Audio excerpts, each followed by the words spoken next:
Hi guys, welcome back to my channel.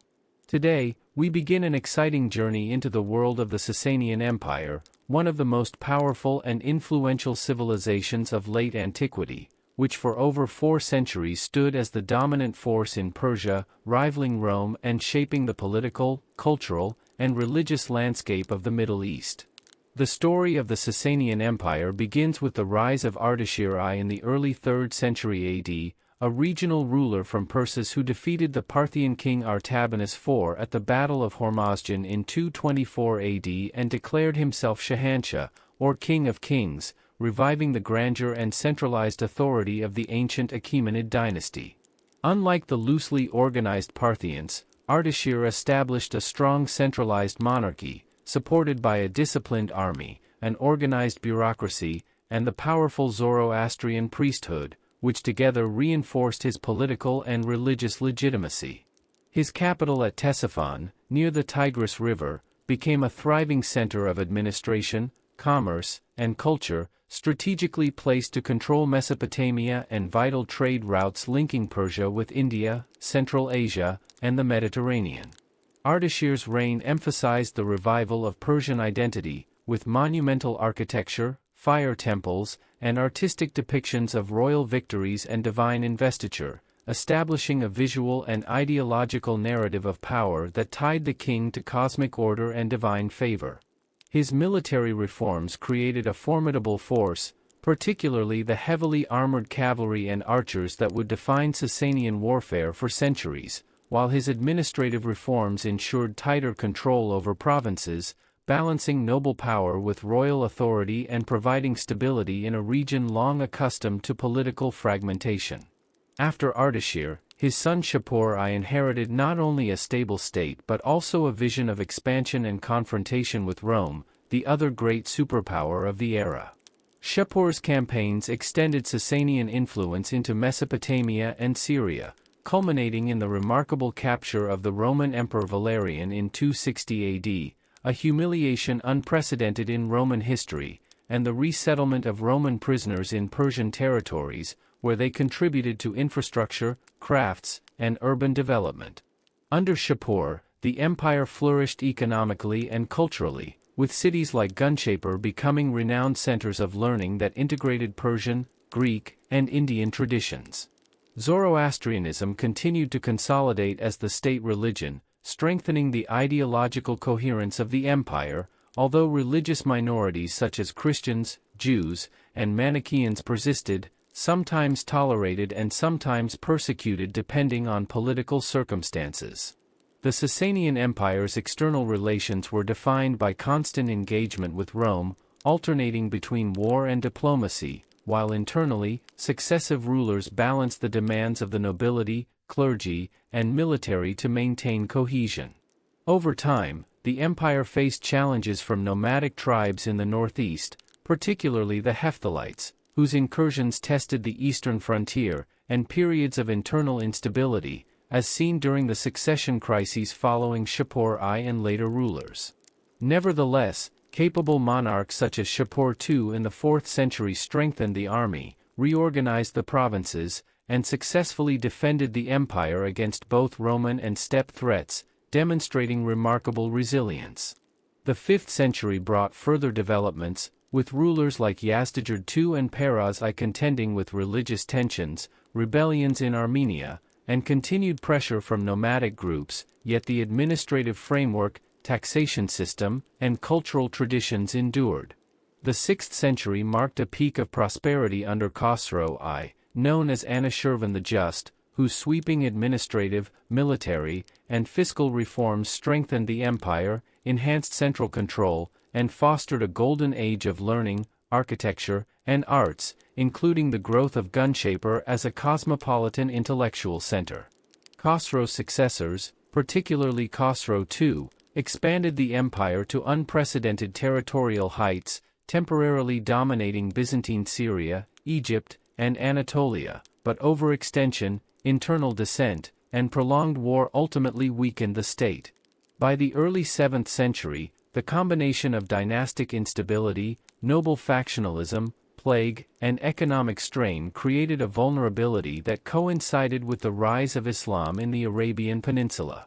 Arab forces, motivated and unified under the Rashidun Caliphate, capitalized on this weakness, defeating Sassanian armies at Al-Qadisiyah and Nahavand, capturing Ctesiphon, and eventually ending the dynasty with the death of Yazdijerd III in 651 AD. Yet while the political structures of the Sassanian Empire fell, its cultural, administrative, and intellectual legacies endured, influencing the emerging Islamic civilization in governance, architecture, art, and scholarship. From Ardashir's foundational reforms to Khosrow I's Golden Age, the Sassanian Empire exemplifies the rise, flourishing, and eventual decline of a civilization whose impact continued long after its last king disappeared from history, leaving an enduring Persian imprint on the Middle East and the wider world. In the early 3rd century AD, as the Parthian Empire weakened under decades of internal strife, decentralization, and challenges from regional governors, a new power began to emerge from the province of Persis in southwestern Iran.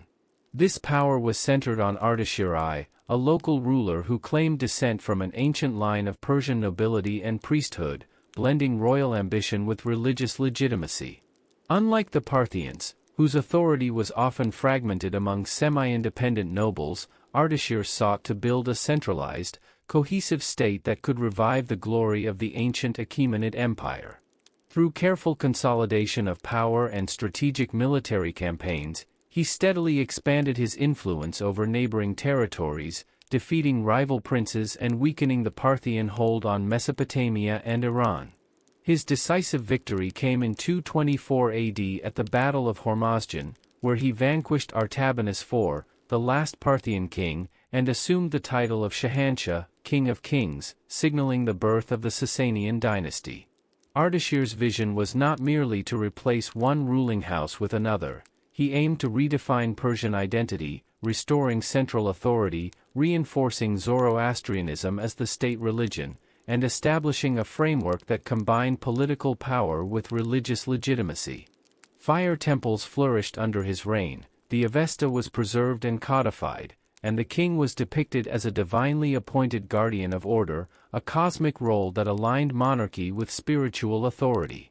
His capital at Ctesiphon, near the Tigris River, became a hub of administration, trade, and cultural activity, strategically positioned to control both Mesopotamia and access routes to Central Asia and the Indian subcontinent.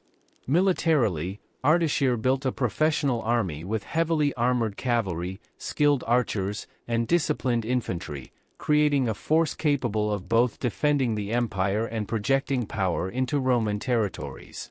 Early skirmishes with Rome tested the limits of Sassanian ambition, foreshadowing centuries of conflict that would define the empire's external relations.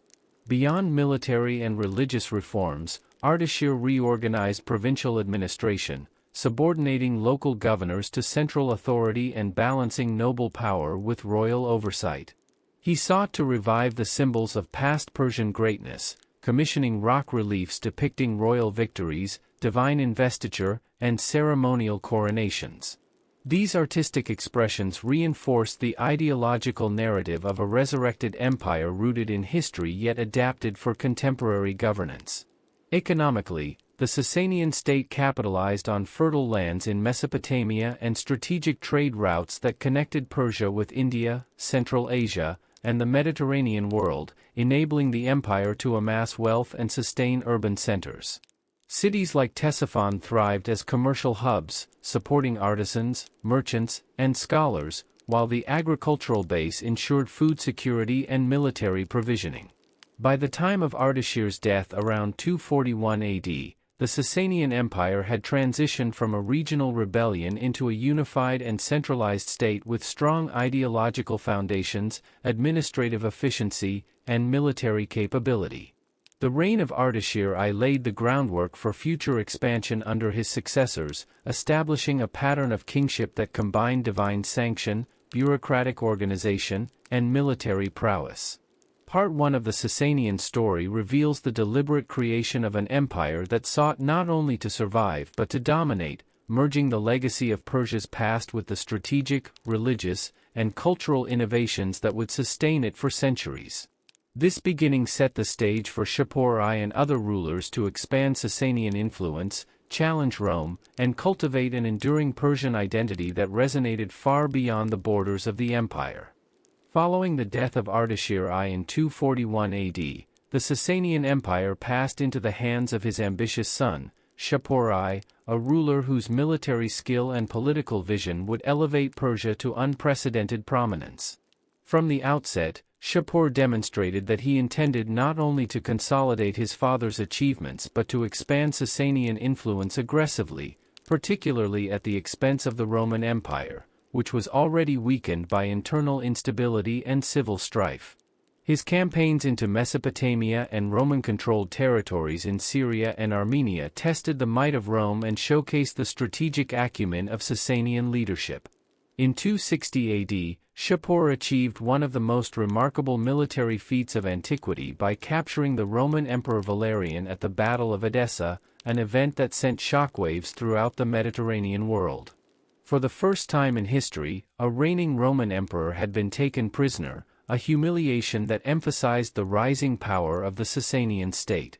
Shapur's victory brought not only prestige but also tangible benefits. Roman prisoners were resettled in Persia, contributing their skills to infrastructure projects, urban development, and the transfer of technical knowledge that would enhance the empire's long-term strength.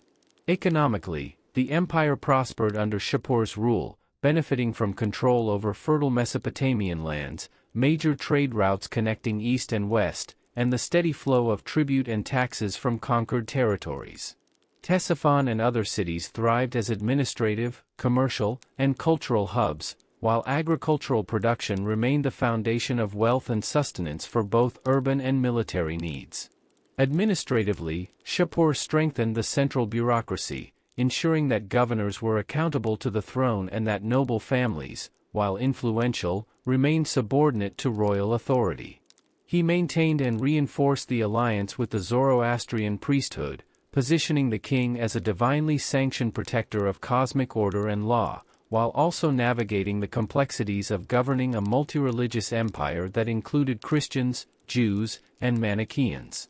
Culturally, Shapur's reign encouraged artistic expression and monumental works, particularly rock reliefs that celebrated victories and divine favor, reinforcing the ideological narrative of Sassanian supremacy and continuity with Persia's illustrious past. The military itself became more sophisticated and capable, combining heavily armored cavalry, light mobile units, and skilled archers, forming a force capable of both defensive campaigns and deep incursions into enemy territory. These innovations allowed the Sassanians to project power effectively over a vast area, while also defending key frontiers from nomadic incursions in the east. Shapur's foreign policy was not limited to Rome. He asserted control over Armenia, integrated strategic buffer regions, and strengthened eastern defenses against the Hephthalites and other steppe tribes, recognizing that a secure empire required attention to both western and eastern borders. Diplomacy, warfare, and strategic marriages were all tools he employed to maintain influence and stability. Despite ongoing military engagements, Shapur ensured that economic infrastructure, urban life, and cultural institutions continued to flourish, demonstrating a sophisticated balance between conquest and governance. By the time of his death around 270 AD, Shapur had transformed the Sassanian state from a regional power into an empire capable of challenging Rome on equal terms, leaving a legacy of military triumph, administrative efficiency, and cultural prestige. Part 2 of the Sassanian story reveals how Shapur I's reign consolidated the empire's foundations while projecting Persian power far beyond its original borders, establishing a model of kingship that combined divine authority, military prowess, and political acumen, setting the stage for successive rulers to further shape one of antiquity's most enduring empires. After the death of Shapur I around 270 AD, the Sassanian Empire entered a period of both consolidation and growing internal and external challenges, a phase that tested the durability of the structures established by Ardashir I and expanded under Shapur. His immediate successors, including Hormizd I and Bahram I, faced the delicate task of maintaining authority over a vast empire while balancing the competing demands of powerful noble families, the military elite, and the increasingly influential Zoroastrian clergy. During this period, the priest Khosrow rose to prominence, consolidating the authority of the Zoroastrian establishment and exerting significant influence on both political and social matters, reinforcing religious orthodoxy and at times persecuting other faith communities, including Manichaeans and Christians. The execution of Mani, the founder of Manichaeism, symbolized the growing entanglement of political power and religious authority, demonstrating how ideology and governance were closely linked in Sassanian Persia. Externally, the Roman Empire, recovering from its 3rd century crisis, began to reassert its strength, leading to renewed tensions along the western frontiers of Persia. Armenia and Mesopotamia remained contested zones, and wars over these regions highlighted both the strategic importance of buffer states and the limits of Sassanian military reach. Under the reign of Narseh, a son of Shapur I, the Sassanians sought to regain lost prestige, but the Battle of Sadala in 298 AD against the Roman Caesar Galerius resulted in a setback, forcing Persia to accept a treaty that ceded influence in Armenia and established defined frontiers with Rome. Nevertheless, these defeats did not dismantle the empire's administrative and military strength. Instead, they underscored the dynamic balance of power between two enduring superpowers. The 4th century saw the rise of Shapur II, who ascended the throne as an infant, crowned before birth according to tradition, a narrative that reinforced the sacred nature of kingship. During his extraordinarily long reign of 70 years, Shapur II revitalized the army, fortified the frontiers, and launched campaigns against both Romans and Eastern nomadic tribes, demonstrating exceptional strategic skill. Wars with Rome, including defensive campaigns against Constantius II and later confrontations with Julian, culminated in the Emperor Julian's death in Persian territory, forcing a negotiated settlement that restored previously lost lands and elevated the prestige of the Sassanian monarchy. Domestically, Shapur II also contended with Christian communities, whose growing numbers and ties to the Roman Empire were viewed with suspicion. While persecutions were severe at times, they were often politically motivated, reflecting the intersection of religion and geopolitics rather than purely doctrinal conflict. Economically, the empire remained robust. The fertile lands of Mesopotamia supported both population growth and military logistics, while trade networks linking India, Central Asia, and the Mediterranean ensured continued prosperity and cultural exchange. Ctesiphon, as the capital, continued to flourish as a hub of administration, commerce, and culture, while urban centers benefited from the wealth generated by agriculture and trade. Culturally and architecturally, the Sassanians refined their monumental style, building palaces, domes, and rock reliefs that emphasized the divine sanction of kingship, royal victories, and the cosmic order upheld by the monarchy. These symbols reinforced the legitimacy of the dynasty and projected power both internally and to foreign audiences. Despite periods of internal unrest and challenges along the frontiers, the Sassanian Empire demonstrated remarkable resilience throughout the 4th century, balancing administrative efficiency, military innovation, and cultural development. By the end of Shapur II's reign, Persia had emerged not only as a strong and centralized state but as a civilization capable of adapting to external pressures and internal dynamics. Part 3 of the Sassanian story highlights that the empire's strength was not solely measured by victories in war but by its ability to withstand internal factionalism, manage religious diversity, and maintain cohesive governance, ensuring the continuation of Persian power and identity in a rapidly changing world.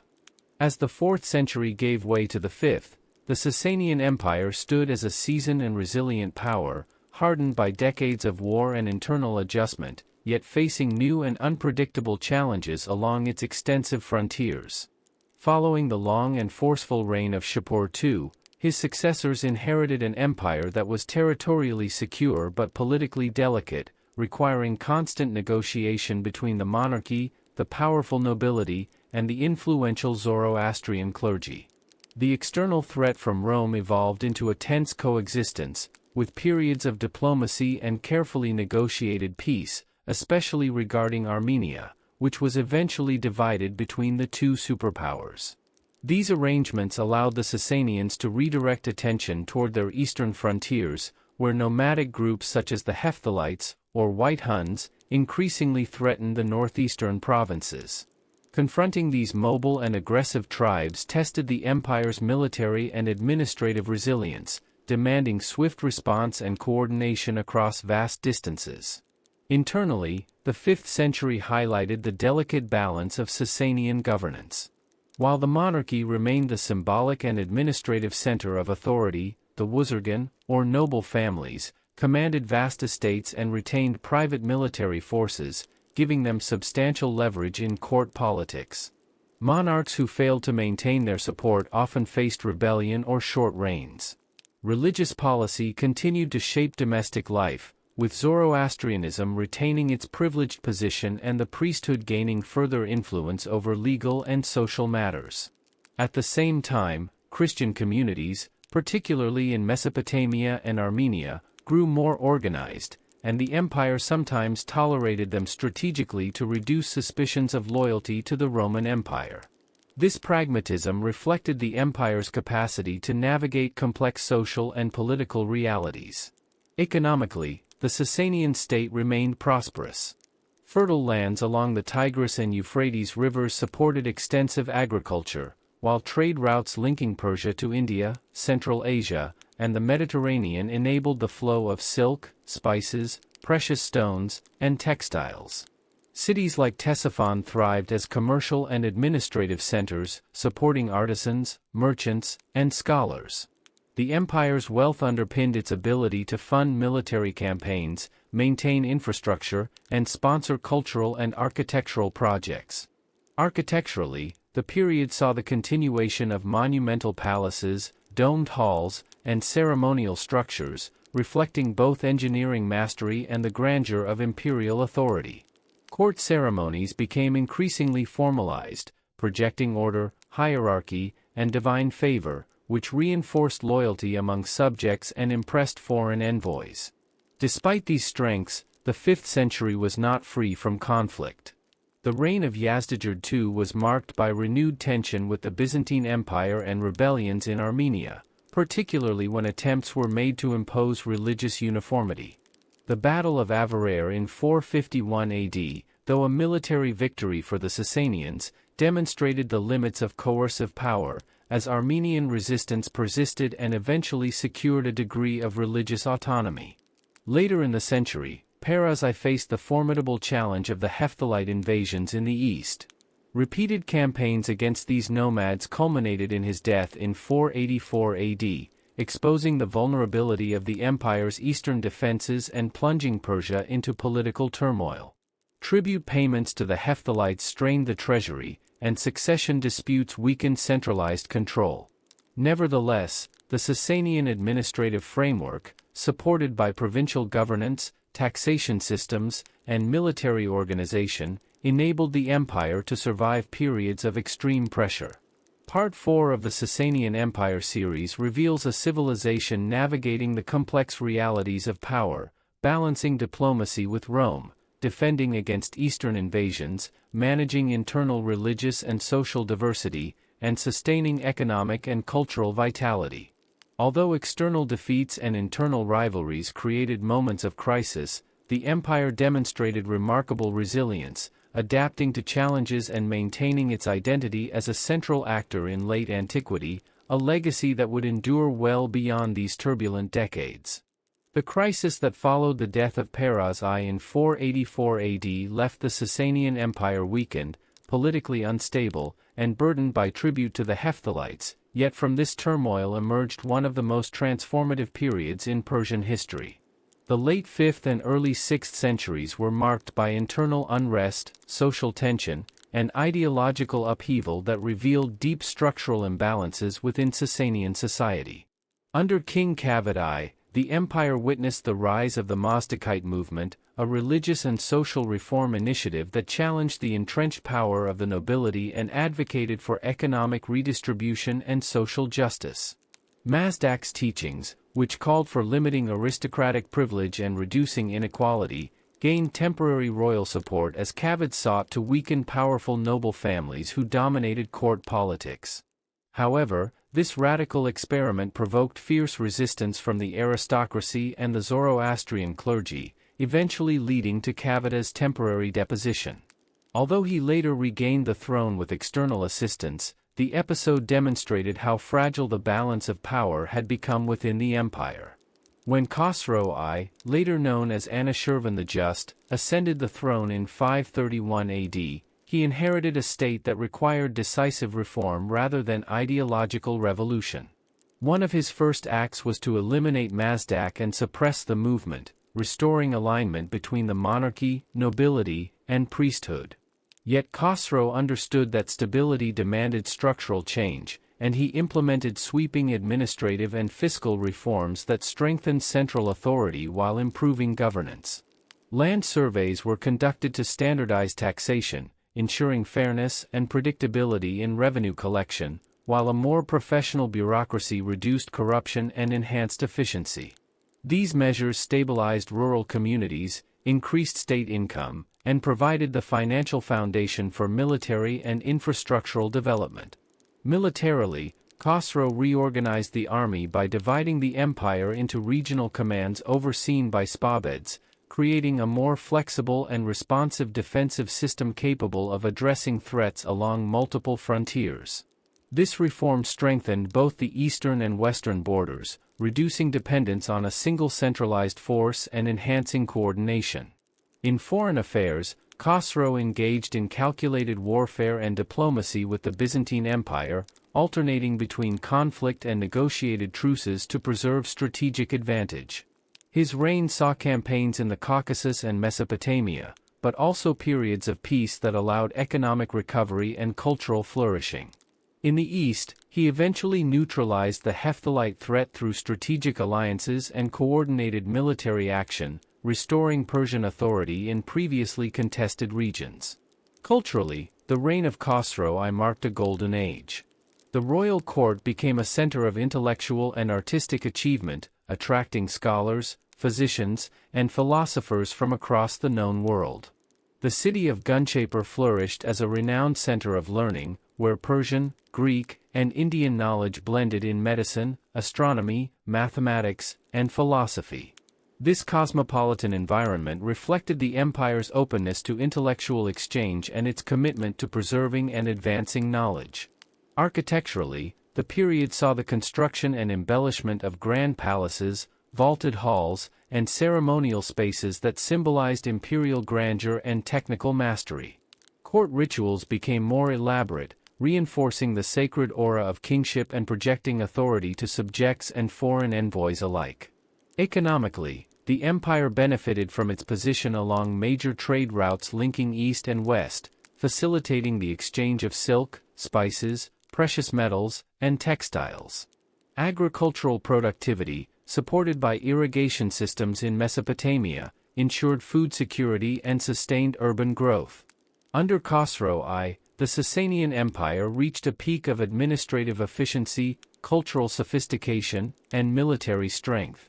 His reputation as the Just stemmed from his balanced approach to governance, combining firm control with pragmatic reform. Part 5 of the Sassanian Empire series reveals how, after decades of instability, Persia reinvented itself through disciplined restructuring and visionary leadership, demonstrating that true imperial power lies not only in conquest but in wise administration, cultural vitality, and the ability to adapt to changing political realities.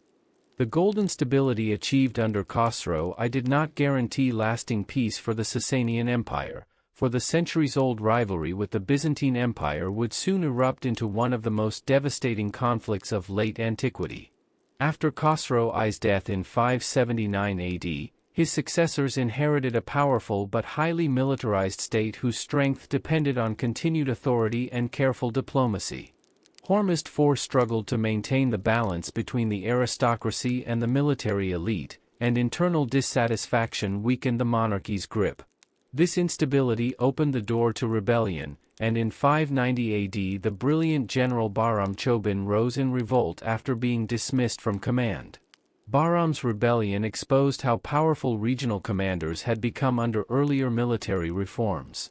For a brief period, he even claimed the throne, forcing the legitimate heir, Khosrow II, to flee eastward. Yet Khosrow II would return with Byzantine assistance, reclaiming the throne and executing Bahram, a decision that secured his rule but deepened tensions within the aristocracy.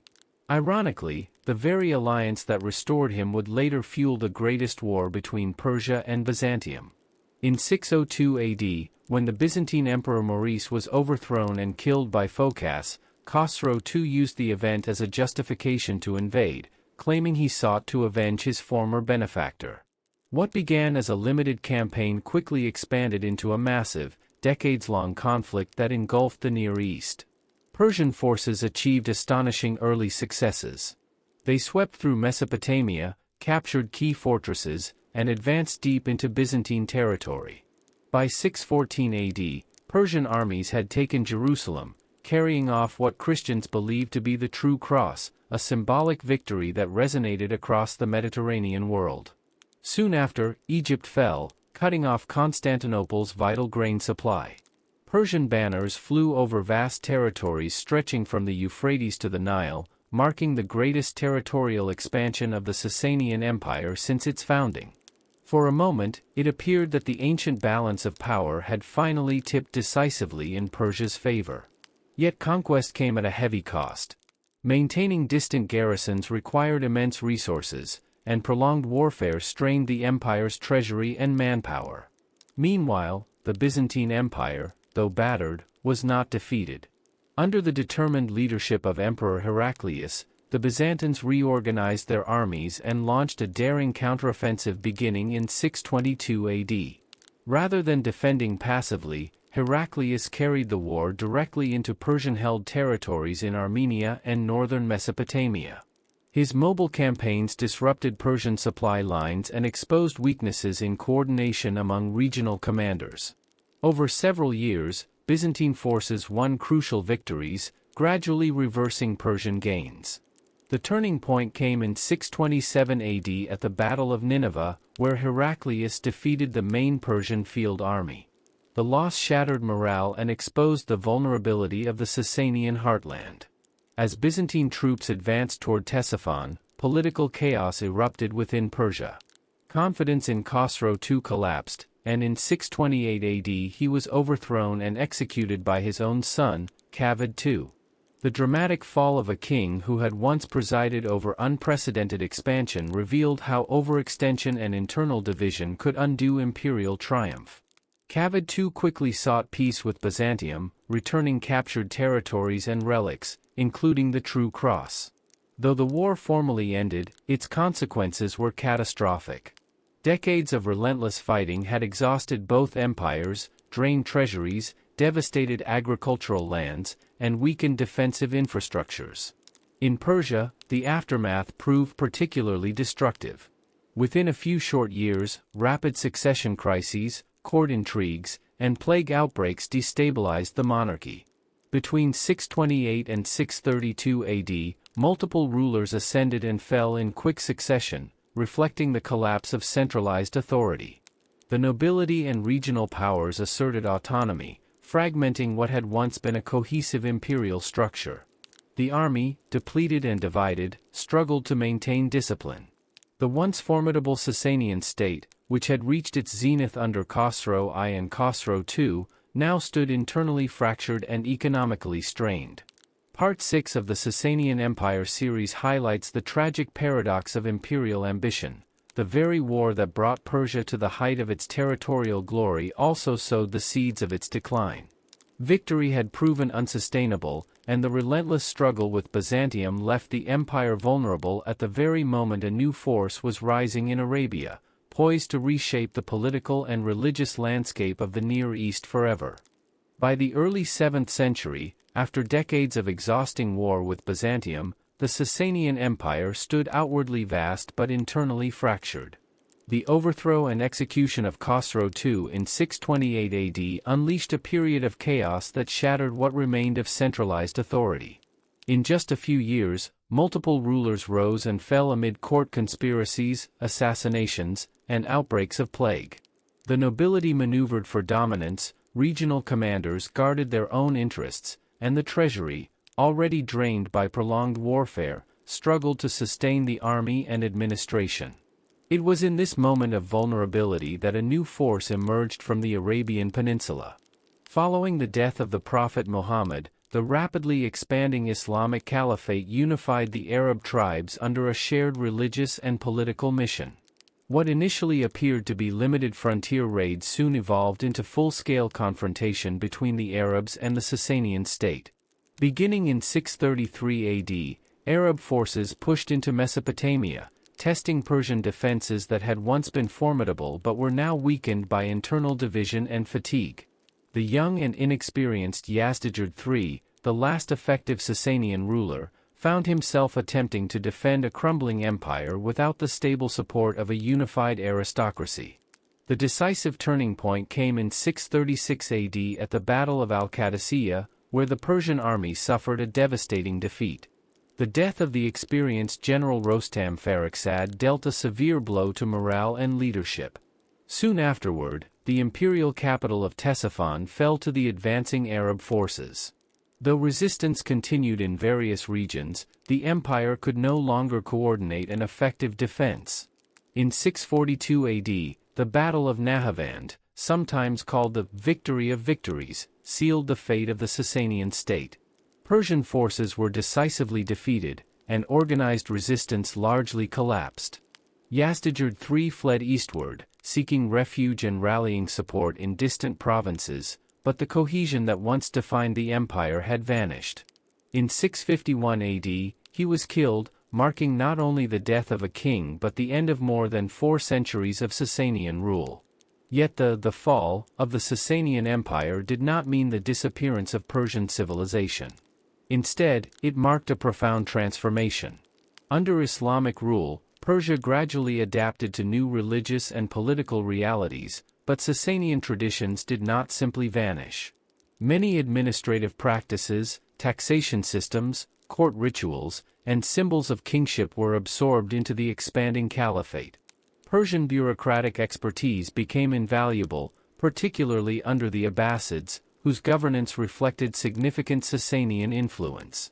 The Persian language re-emerged in a revitalized literary form, preserving memories of ancient kings and heroic traditions while integrating Islamic themes.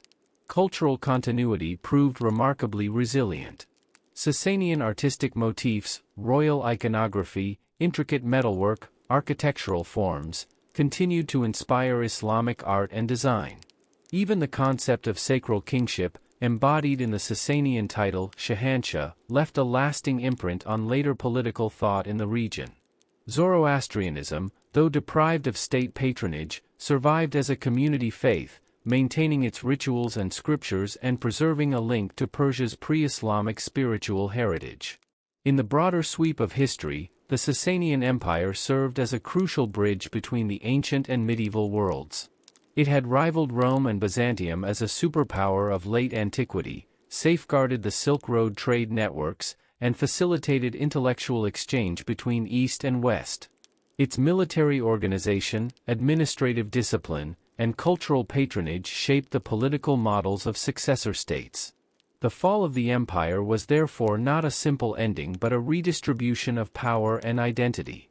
Persia did not disappear, it transformed, influencing the Islamic Golden Age and shaping the cultural and political evolution of the Middle East for centuries to come.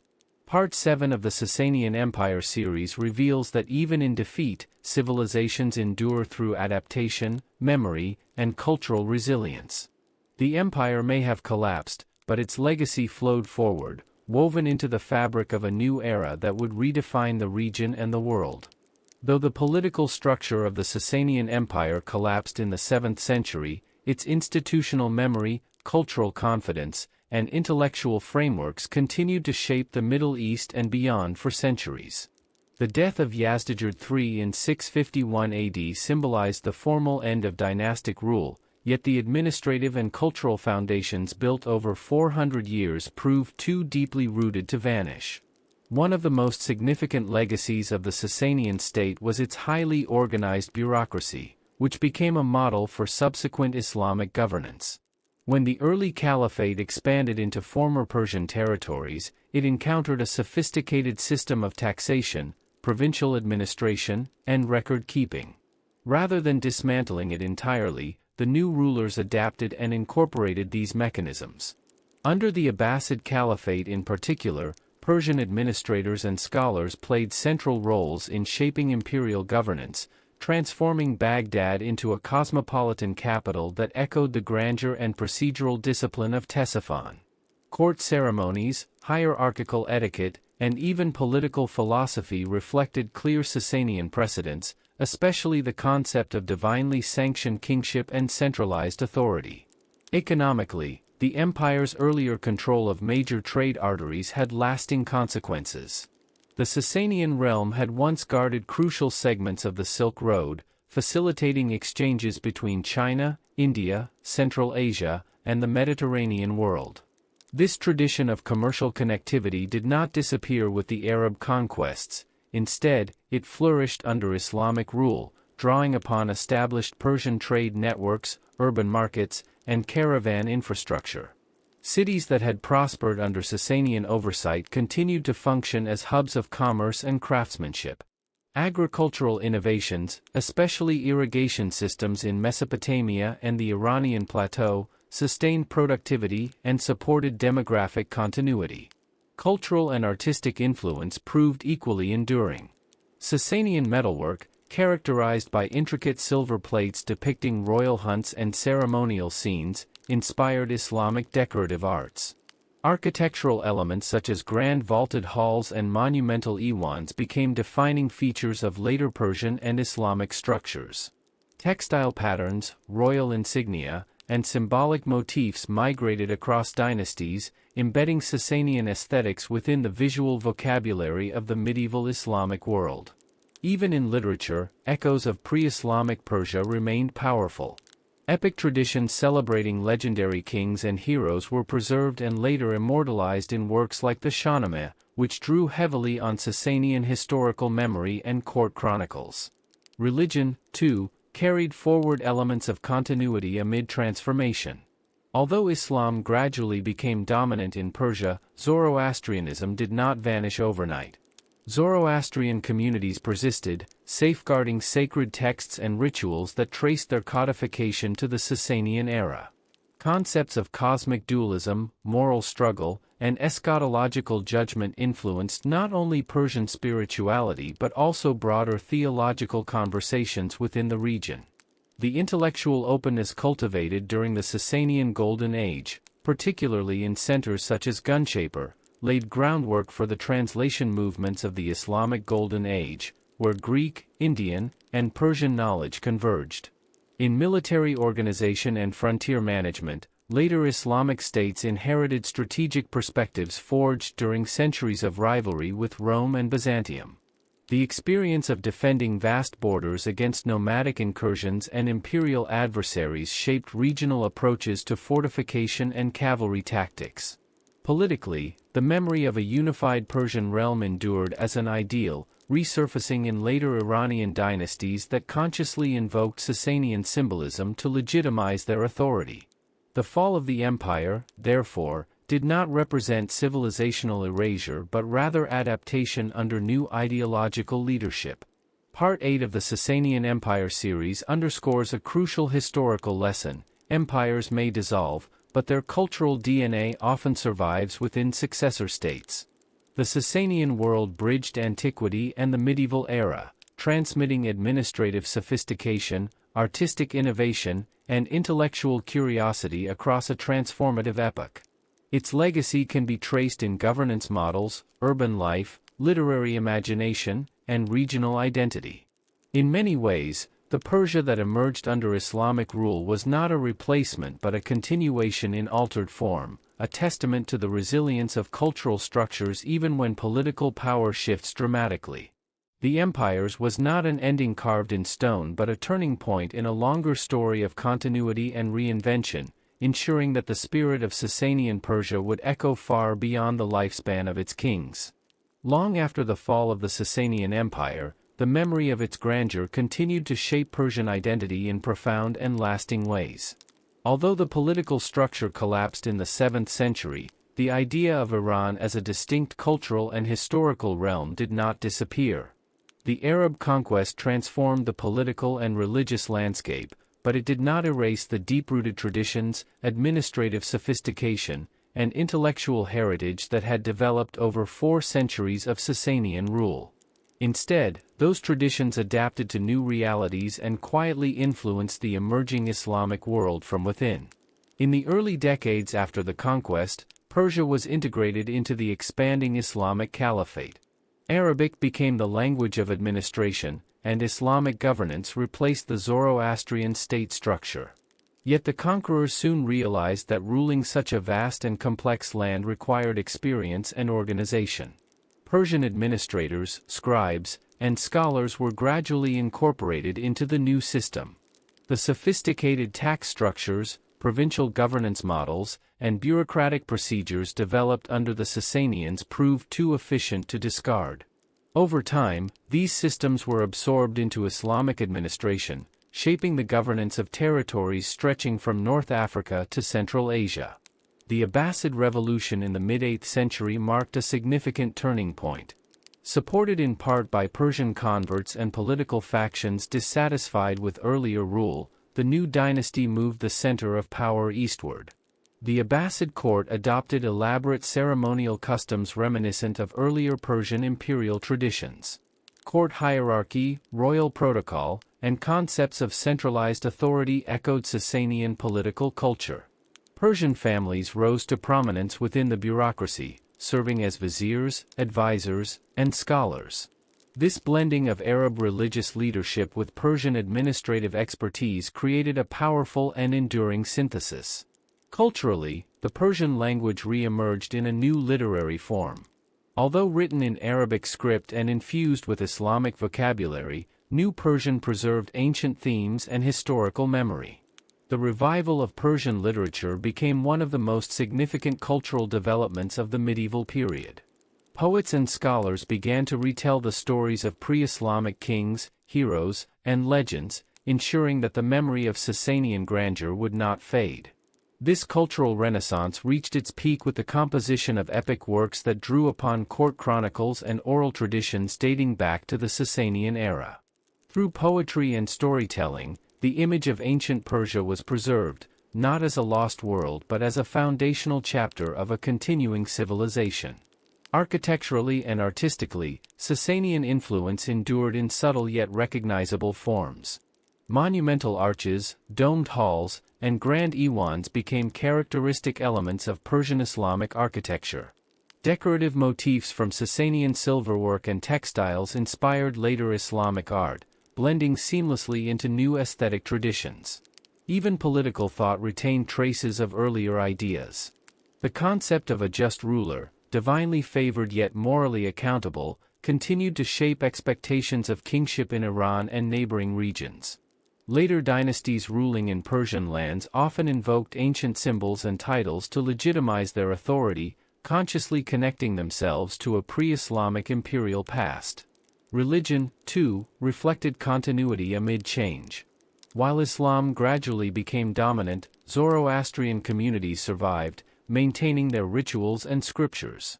Elements of Persian spiritual worldview influenced theological discussions and philosophical inquiry in the broader Islamic world. The intellectual openness fostered during the Sassanian period contributed to the translation and preservation of Greek, Indian, and Persian knowledge during the Islamic Golden Age.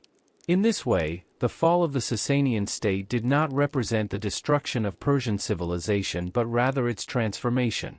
Political sovereignty shifted, religious identity evolved, and administrative frameworks were restructured, yet the cultural core remained resilient. Persia adapted without losing its historical memory.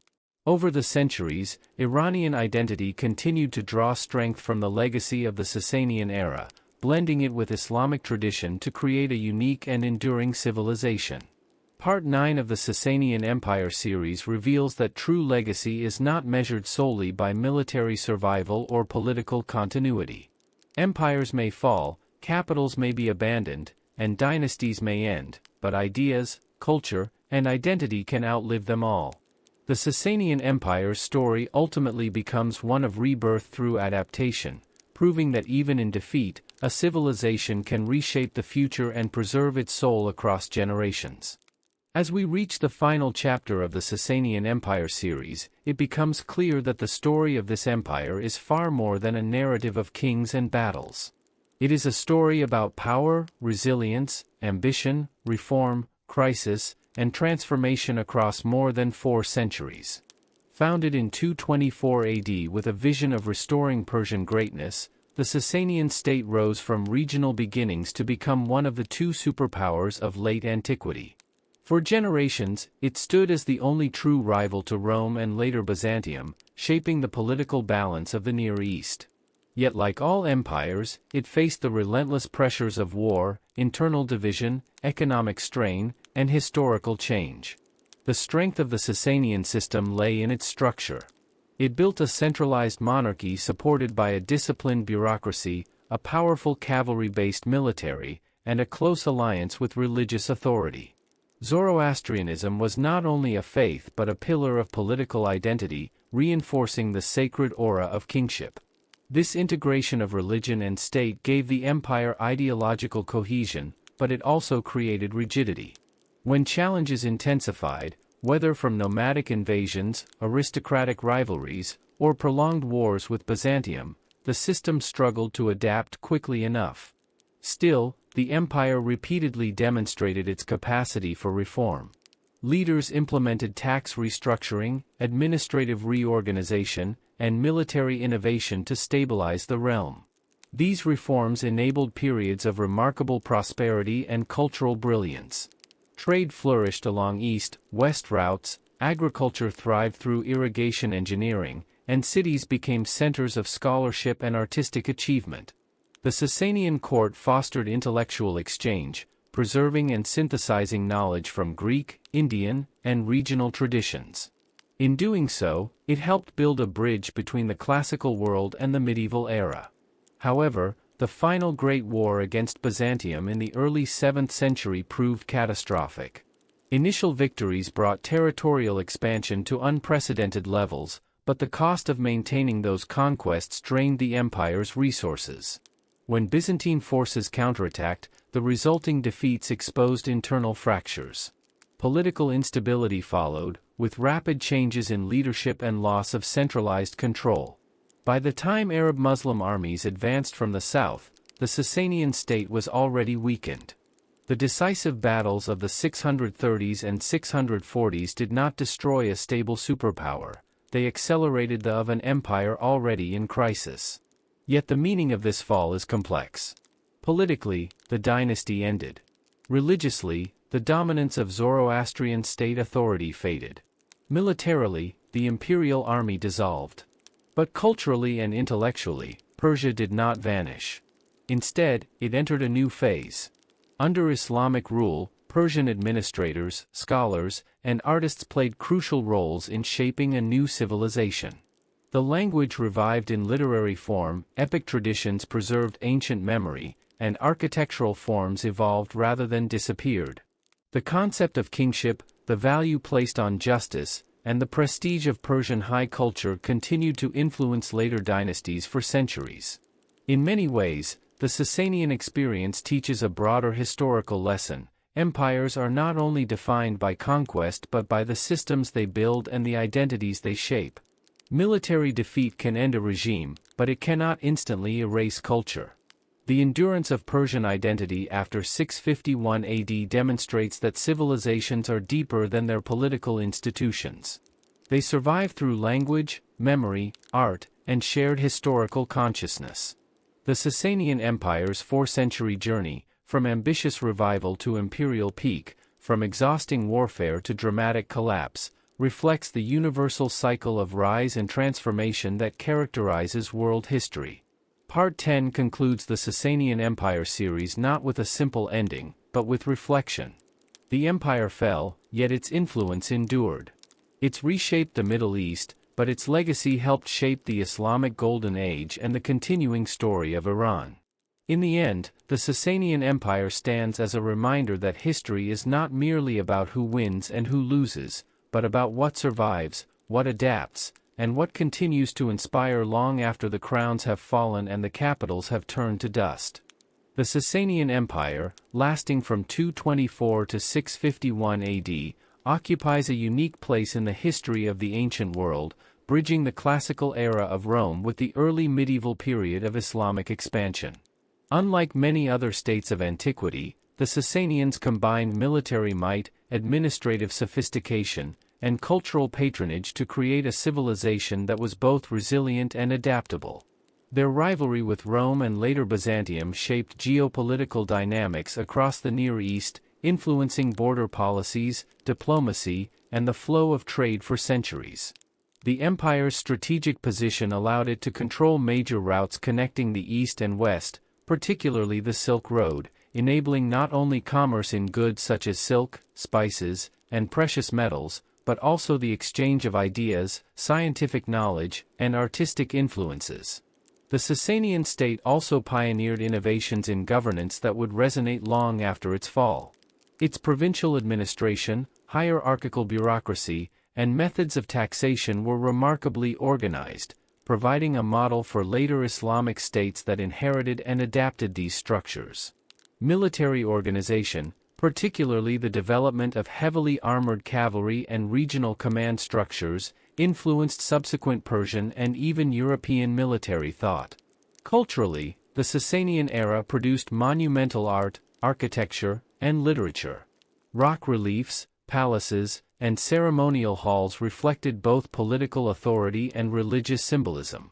Zoroastrianism provided ideological cohesion, while the empire's tolerance for other communities allowed the survival and transmission of Christian, Jewish, and Manichaean traditions. Centers of learning like Gunshapur became hubs where Persian, Greek, and Indian knowledge converged, preserving intellectual traditions that would later enrich the Islamic Golden Age. In a broader sense, the Sassanians exemplify how empires act as conduits of cultural and technological exchange. They absorbed influences from earlier Achaemenid and Parthian states, interacted with Mediterranean powers, and connected with Eastern civilizations, creating a synthesis that transcended their immediate borders. Even after the political collapse following the Arab conquests, the Sassanian legacy endured through language, literature, administrative practice, and artistic influence. The empire's story illustrates key themes of world history: the interplay between war and diplomacy, the integration of religion and governance, the resilience of cultural identity amid political change, and the enduring impact of infrastructure and administration on subsequent civilizations. Part 11 of the Sassanian Empire series positions Persia not merely as a regional power but as a critical actor whose achievements, innovations, and ideas shaped the trajectory of Eurasian history, proving that even after political, the echoes of a civilization can continue to resonate across centuries. The Sassanian Empire's history offers enduring lessons about the dynamics of power, governance, and cultural continuity. Emerging from the overthrow of the Parthians in 224 AD, the Sassanians demonstrated how strong centralized authority, reinforced by a combination of military strength, bureaucratic organization, and ideological legitimacy, can create an empire capable of enduring for centuries. Their ability to integrate religious authority with political power under Zoroastrianism provided both cohesion and a framework for law, justice, and societal order. Yet this integration also created vulnerabilities, as dissent among religious minorities or tensions with the aristocracy could escalate into internal crisis when leadership weakened. Military preparedness and frontier management were central to Sassanian strategy. From repeated campaigns against Rome and Byzantium to defense against nomadic groups in the east, the empire relied on a combination of professional armies, fortified cities, and regional commanders. This emphasis on military organization enabled periods of expansion and security, but also placed heavy demands on economic and human resources, creating stress during prolonged conflicts. The empire's administration and economic policies illustrate the importance of adaptable governance. Through standardized taxation, land surveys, and bureaucratic oversight, the Sassanians maintained revenue and stability across a diverse and sprawling territory. Trade networks and urban centers not only fueled the economy but also facilitated cultural exchange, scientific advancement, and intellectual growth. Cultural achievements in art, architecture, and literature reflect the empire's commitment to legacy and identity, which persisted long after political structures collapsed. The decline and eventual fall of the empire underscore how overextension, combined with internal instability, can overwhelm even the most sophisticated state. The exhausting war with Byzantium, succession crises, aristocratic rivalries, and the rise of a new external power, the Arab-Muslim armies, demonstrated that empires are vulnerable when political, military, and economic pressures converge. However, the Sassanian example also shows that collapse in political terms does not erase civilization. Persian culture, administrative practices, artistic styles, and intellectual traditions were preserved, adapted, and integrated into successor Islamic states. This continuity allowed Persia to influence subsequent centuries profoundly, shaping governance, literature, and culture in the wider Middle East. Part 12 of the Sassanian Empire series highlights that the empire's story is not only about kings and battles but about resilience, adaptation, and enduring identity.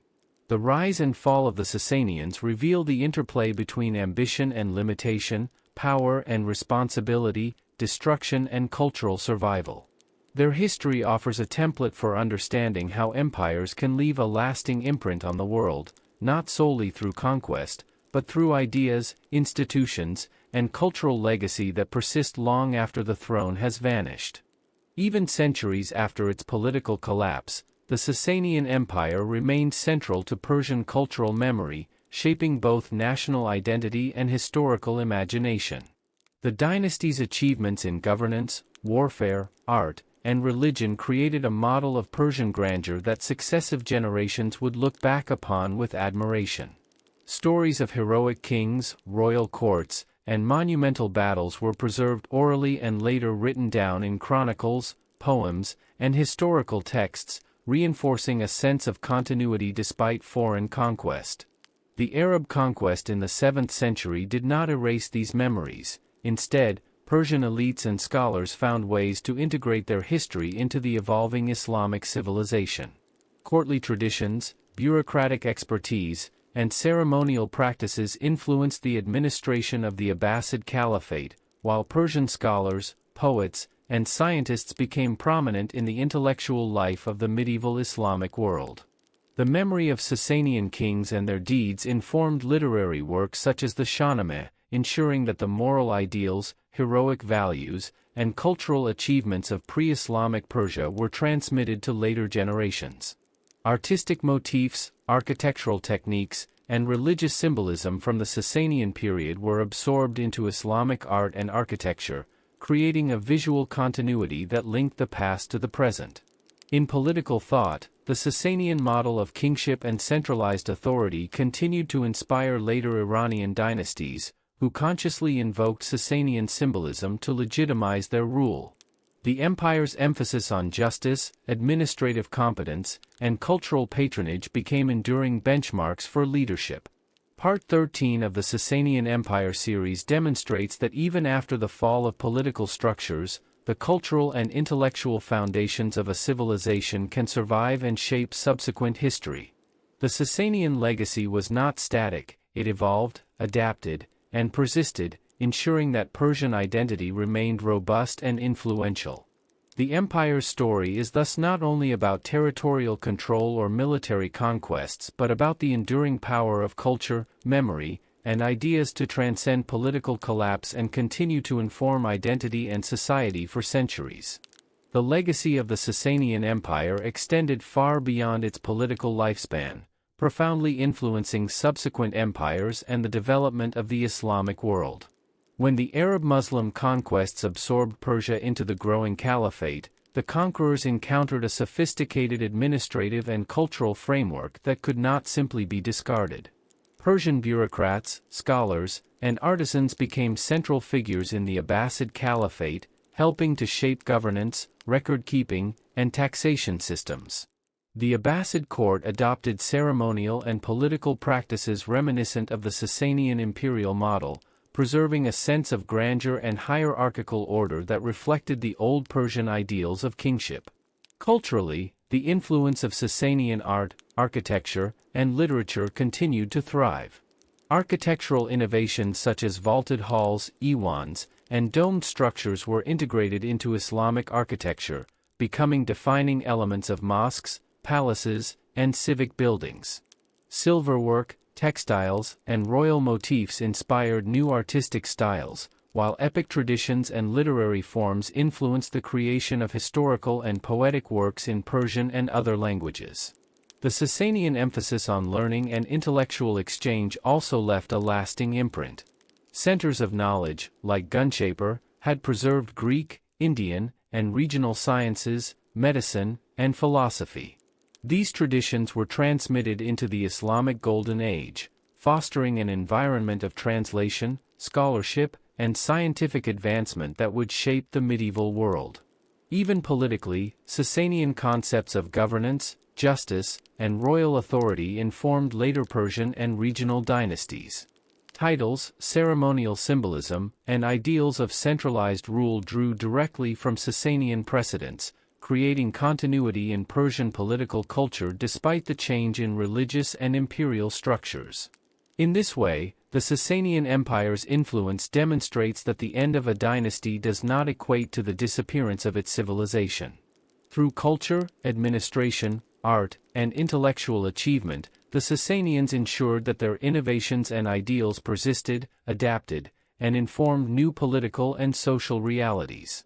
Part 14 of the Sassanian Empire series highlights the empire's enduring impact. Its structures, ideas, and cultural achievements were not only preserved but actively transformed, providing a foundation for Persian identity and the flourishing of Islamic civilization for centuries to come. Beyond kings and battles, the Sassanian Empire was defined by its complex society, rich culture, and deeply rooted religious traditions. At the heart of the empire stood Zoroastrianism, which provided not only spiritual guidance but also social cohesion and political legitimacy. Fire temples, ritual practices, and a priestly hierarchy helped reinforce the moral and legal order, linking the authority of the king to divine sanction. Yet Sassanian society was not monolithic. Religious minorities such as Christians, Jews, Manichaeans, and Buddhists lived within the empire, often enjoying protection and degrees of autonomy, particularly in urban centers. These communities contributed to the intellectual and cultural life of the empire, producing scholars, artisans, and merchants who facilitated exchange across the region. Social stratification was pronounced. A powerful aristocracy controlled land and military command, while a growing bureaucracy managed administration, taxation, and justice. Rural communities were organized around village life and agricultural production, supported by sophisticated irrigation systems that ensured relative stability even during periods of political tension. Urban centers such as Ctesiphon, Shapur, and Nishapur were hubs of commerce, learning, and artistic expression. Markets bustled with goods from east and west, including silk, spices, metalwork, and textiles, reflecting the empire's strategic position along trade networks. Education and intellectual life flourished, particularly in cities, where scholars studied medicine, astronomy, mathematics, philosophy, and religious texts. Royal patronage encouraged the creation of monumental art and architecture. Palaces, ceremonial halls, rock reliefs, and intricate metalwork celebrated kingship, heroic narratives, and religious symbolism, projecting imperial authority while leaving a lasting cultural imprint. Literature, both oral and written, preserved legends, historical accounts, and moral ideals, forming a foundation for later Persian literary tradition. Music, poetry, and performance were integral to courtly life and religious ceremonies, blending ritual, entertainment, and cultural identity. Part 15 of the Sassanian Empire series emphasizes that the empire's greatness was not solely measured in military conquests or political power, but in the richness of its society. Its ability to combine centralized authority with cultural diversity, religious influence, and intellectual vigor created a civilization that not only survived the turbulence of history but left enduring legacies that would shape the Middle East and Persia for centuries to come. The Sassanian Empire's enduring strength relied heavily on its economic vitality, trade networks, and sophisticated infrastructure. Agriculture formed the backbone of the economy, with fertile regions in Mesopotamia, Khuzestan, and the Iranian plateau supporting extensive cultivation of grains, dates, fruits, and other crops. Advanced irrigation systems, including canals, qanats, and reservoirs, ensured reliable water supply, increased productivity, and allowed settlements to thrive even in semi-arid regions. Land was often managed through a combination of royal estates, noble holdings, and village-based systems, with taxation carefully organized to support both state revenue and military expenditures. Trade was central to the Sassanian economy, leveraging the empire's strategic position between East and West. Merchants transported silk, spices, precious metals, textiles, and other luxury goods along the Silk Road and regional trade routes, connecting Persia to China, India, the Arabian Peninsula, and the Mediterranean world. Urban centers like Ctesiphon became bustling marketplaces where local products and imported goods circulated, fostering wealth, cultural exchange, and cosmopolitan urban life. The empire also invested in infrastructure to support commerce and communication. Roads, bridges, caravanserais, and river transport facilitated the movement of goods, armies, and officials across vast territories. Postal systems ensured rapid communication for administration and military coordination, while fortified towns and border posts protected trade and controlled strategic passes. Craftsmanship and artisanal production further contributed to economic prosperity. Metalwork, textiles, pottery, and luxury items were produced in both urban workshops and rural centers, often under royal or noble patronage. This not only satisfied local demand but also supported export trade. Economic policies were carefully integrated with administrative systems. Taxation was standardized, revenue collection monitored by officials, and resources allocated for both military and civic projects. The combination of productive agriculture, strategic trade, and efficient administration allowed the Sassanian Empire to sustain large armies, maintain urban centers, and patronize culture and learning. Part 16 of the Sassanian Empire series demonstrates that economic and infrastructural sophistication was a crucial foundation for imperial power. By balancing agricultural productivity, trade, and administrative oversight, the Sassanians built an empire capable of enduring both internal challenges and external pressures, leaving a legacy of prosperity and organizational skill that influenced later Persian and Islamic states for centuries. The military strength of the Sassanian Empire was one of its defining features, enabling it to survive and expand for over 4 centuries in a region of constant conflict and shifting power dynamics. The Sassanian army was highly organized, combining professional units with regional levies, and it relied heavily on cavalry, particularly heavily armored cataphracts, who could deliver decisive charges against enemy formations. Infantry, archers, and missile troops complemented the cavalry, creating a balanced and flexible force capable of both offensive campaigns and defensive operations. Military strategy emphasized mobility, discipline, and coordination between units, with fortified cities and garrisons providing strategic depth. Frontier defense was critical, particularly along the Roman and later Byzantine borders, as well as the eastern provinces vulnerable to nomadic incursions. The empire developed a system of regional commanders who oversaw provincial forces while remaining under central authority, ensuring rapid mobilization and response to threats. Logistics and supply chains were carefully managed, with roads, depots, and river transport facilitating the movement of troops and provisions. Military campaigns were often seasonal, timed to avoid harsh winters or flooding, and extensive planning ensured that both manpower and resources were sufficient for prolonged engagements. Leadership was centralized under the Shahanshah, who held ultimate authority over strategy, troop deployment, and military administration. Elite officers, often drawn from the nobility, held key positions in planning and command, while merit-based promotions allowed skilled soldiers to rise through the ranks. The Sassanian military demonstrated both defensive resilience and offensive prowess, with campaigns against Rome, Byzantium, nomadic tribes, and regional rivals illustrating adaptability and tactical innovation. The long wars with Byzantium, particularly during the reigns of Khosrow I and Khosrow II, showcased the empire's ability to conduct large-scale operations over extended periods, maintaining supply lines and coordinating multi-front offensives.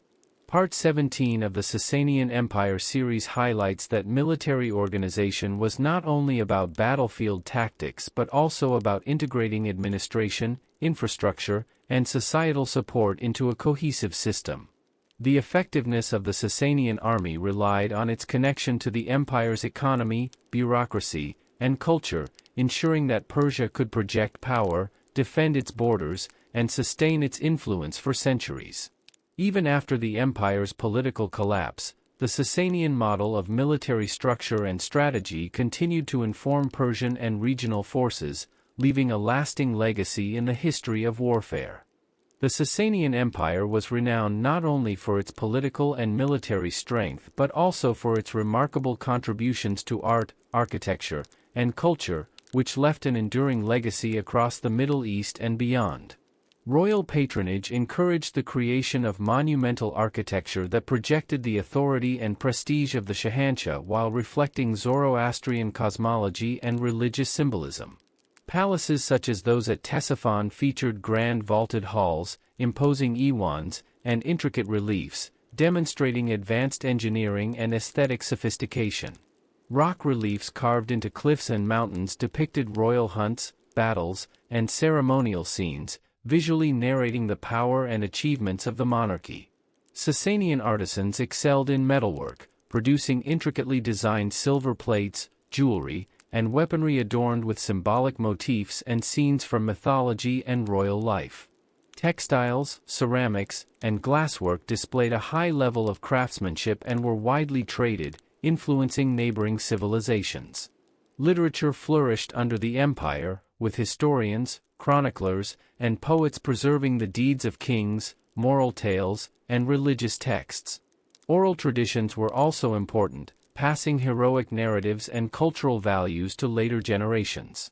Music and performance were integral to both courtly life and religious ceremonies, blending entertainment with spiritual and cultural significance. The empire's cultural achievements were closely tied to its social and religious structures. Zoroastrian rituals and festivals inspired artistic expression, while religious iconography permeated architecture and decorative arts. Religious tolerance allowed Christian, Jewish, Manichaean, and other communities to contribute to the cultural richness of cities, fostering intellectual exchange and diversity. Part 18 of the Sassanian Empire series demonstrates that the empire's legacy is measured not only in political power or military victories but also in its enduring cultural influence. Sassanian artistic and architectural innovations became foundational for Islamic art and Persian cultural identity, with motifs, designs, and architectural forms carried forward for centuries.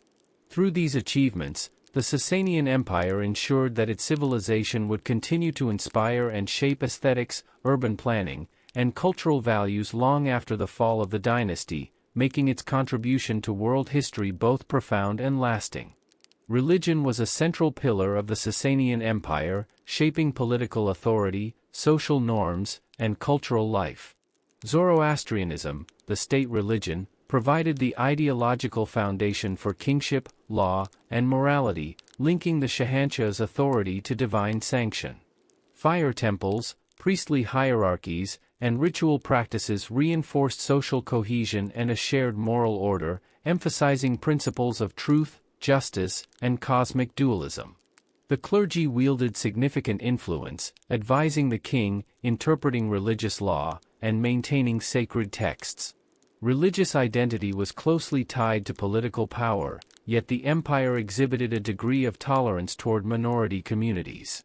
Christians, Jews, Manichaeans, Buddhists, and other groups were allowed to practice their faiths, often under defined protections, and they contributed to the intellectual, artistic, and commercial life of the empire. The Sassanian period also saw the development of philosophical thought, blending indigenous ideas with influences from Greek, Indian, and Mesopotamian traditions. Debates on cosmology, ethics, and metaphysics occurred within both religious and secular contexts, fostering a climate of intellectual inquiry. Centers of learning such as Shapur became hubs for medicine, astronomy, mathematics, and philosophy, preserving knowledge that would later influence the Islamic world. Part 19 of the Sassanian Empire series illustrates that religion and philosophy were not isolated spheres but deeply integrated into governance, culture, and daily life. Zoroastrian principles guided law and ethics, minority religions enriched the intellectual landscape, and philosophical inquiry promoted critical engagement with complex questions about existence, morality, and the cosmos. This rich interplay of faith and thought contributed to the resilience and sophistication of the Sassanian civilization and left a legacy that influenced both Persian and Islamic intellectual traditions for centuries.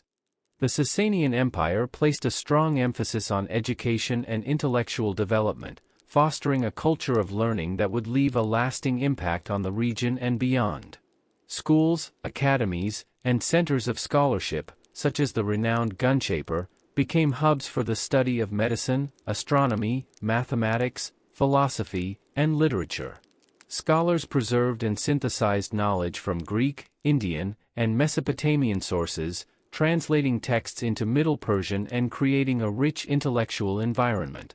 Medical knowledge advanced through careful observation, experimentation, and documentation, influencing later Islamic medicine and laying foundations for hospitals and organized medical training. Astronomical studies supported both religious and civil purposes, including calendar calculations, astrology, and navigation. Mathematics and geometry were applied to architecture, engineering, and scientific inquiry, demonstrating the empire's integration of practical and theoretical knowledge. Education was closely linked to social and political structures, as literacy and learning were valued for bureaucrats, scribes, and members of the clergy. The Sassanian elite often received training in administration, history, law, and rhetoric, ensuring capable leadership and the continuity of governance. Literary culture flourished, with poetry, chronicles, and religious texts documenting history, moral values, and heroic narratives. Oral traditions complemented written scholarship, transmitting cultural memory and identity across generations. Part 20 of the Sassanian Empire series highlights that the empire's intellectual achievements were not only a product of elite patronage but also a reflection of a society that valued knowledge, innovation, and the preservation of heritage. The Sassanian commitment to education, science, and culture provided a foundation for the intellectual flourishing of the Islamic Golden Age, ensuring that Persian contributions would continue to influence medicine, astronomy, literature, and philosophy for centuries. Through its focus on learning and intellectual development, the Sassanian Empire demonstrated that the strength of a civilization is measured not only in armies and territories but also in the knowledge, creativity, and ideas it leaves for the future. The Sassanian Empire's longevity and influence were not solely the result of military strength. Diplomacy and strategic alliances played a critical role in sustaining its power. From its earliest years, the empire engaged with neighboring states and rival powers, most notably the Roman and later Byzantine empires, negotiating treaties, forging alliances, and managing complex border relations. Diplomatic missions were dispatched to secure trade agreements, prevent hostilities, and gather intelligence on potential adversaries. The Sassanians were adept at balancing force with negotiation, using marriage alliances, hostage exchanges, and tributes to stabilize volatile regions. Relations with nomadic tribes along the northern and eastern frontiers required careful management, often blending military deterrence with incentives, gifts, or negotiated autonomy. Diplomacy also extended eastward, with interactions along the Silk Road fostering cultural exchange and commerce with India, Central Asia, and China. Envoys carried goods, ideas, and information, strengthening Persia's position as a central hub of Eurasian networks. Treaties and negotiations were often formalized through elaborate ceremonies, reflecting the empire's emphasis on protocol, symbolism, and the prestige of the Shahanshah. The empire's foreign policy was pragmatic, responding to both immediate threats and long-term strategic interests, and it often involved sophisticated intelligence gathering, espionage, and the use of client states to buffer Persia's borders. Part 21 of the Sassanian Empire series emphasizes that diplomacy was as integral to the empire's strength as its armies or administration. By combining negotiation, cultural influence, and strategic alliances, the Sassanians maintained regional stability, secured vital trade routes, and enhanced their prestige among contemporary powers. Even after the empire's political collapse, the diplomatic strategies and international networks established by the Sassanians influenced successor states, demonstrating the enduring significance of political acumen alongside military might. The Sassanian Empire was distinguished by its sophisticated legal and administrative framework, which provided stability and cohesion across a vast and diverse territory. The Shahanshah held supreme authority, but governance was structured through a hierarchy of provincial governors, military commanders, and local officials who implemented royal decrees and ensured compliance with both civil and religious law. Zoroastrian principles informed legal codes, emphasizing justice, truth, and social order, while secular regulations addressed property rights, taxation, trade, and public welfare. A professional bureaucracy managed the collection of taxes, census data, and resource distribution, ensuring that both the central authority and local communities functioned effectively. The empire maintained a standardized system of coinage, weights, and measures, facilitating trade and economic stability. Legal administration also incorporated customary laws and practices from various regions, reflecting the empire's pragmatic approach to governance and its respect for local traditions. Royal courts handled major disputes, while local courts adjudicated community matters, providing layered mechanisms for justice. Records were meticulously kept, and correspondence between the central administration and provincial authorities was maintained through an efficient postal and communication network. Part 22 of the Sassanian Empire series demonstrates that the empire's ability to govern a complex and expansive territory relied as much on law and administration as on military power. The integration of religious principles with secular governance created a cohesive system that could adapt to diverse populations and regions.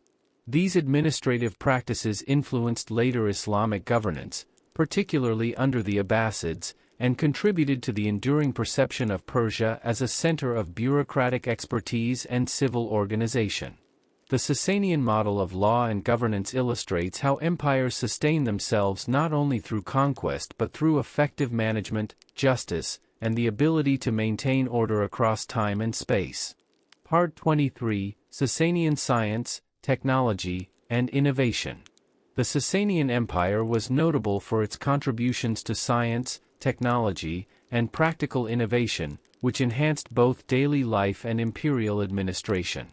Scholars in centers such as Shapur played a pivotal role in preserving and expanding knowledge from Greek, Indian, and Mesopotamian traditions. Medicine advanced significantly, with physicians compiling treatises on anatomy, pharmacology, and surgical techniques, many of which influenced later Islamic medicine and hospitals.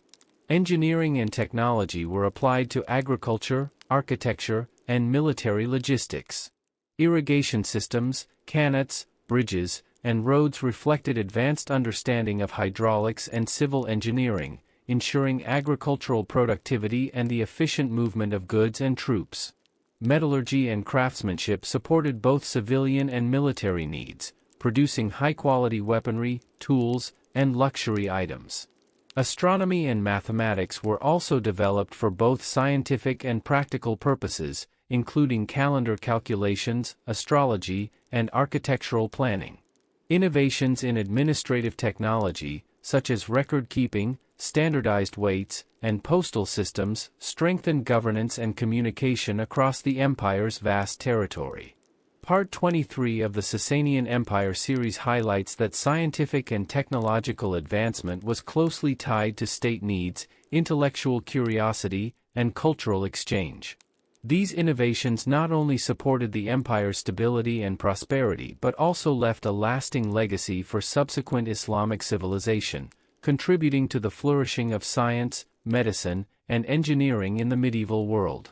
The Sassanian emphasis on knowledge and innovation demonstrates that empires endure not only through power but also through the intellectual and practical tools they develop and transmit to future generations. The economy of the Sassanian Empire was one of the most sophisticated of the ancient world, underpinning its political power and cultural achievements. Agriculture formed the backbone of the economy, with fertile regions in Mesopotamia, Khuzestan, and the Iranian plateau producing grains, dates, fruits, and other staples. Advanced irrigation systems, including qanats, canals, and reservoirs, maximized productivity and allowed settlements to thrive even in arid areas. Trade was equally vital, connecting the empire to China, India, the Arabian Peninsula, and the Mediterranean through extensive networks. Merchants transported silk, spices, metals, textiles, and luxury goods, fostering wealth and facilitating cultural exchange. Urban centers like Ctesiphon, Gunshapur, and Nishapur became bustling hubs of commerce, learning, and craftsmanship. Markets were vibrant, and artisans produced high-quality metalwork, textiles, ceramics, and glassware that were both consumed locally and exported. Infrastructure supported economic growth, with roads, bridges, caravanserais, and river transport facilitating the movement of goods, people, and information. Taxation and revenue systems were efficiently organized, supporting state projects, military campaigns, and public works. Urban life was marked by cosmopolitan culture, educational institutions, religious diversity, and artistic patronage. The integration of economic prosperity with social and cultural development ensured the stability and resilience of Sassanian cities. Part 24 of the Sassanian Empire series illustrates that economic strength and urban vitality were essential foundations for imperial power. Through trade, agriculture, and infrastructure, the Sassanians built a thriving civilization that connected East and West, supported cultural innovation, and left an enduring legacy for future Persian and Islamic societies.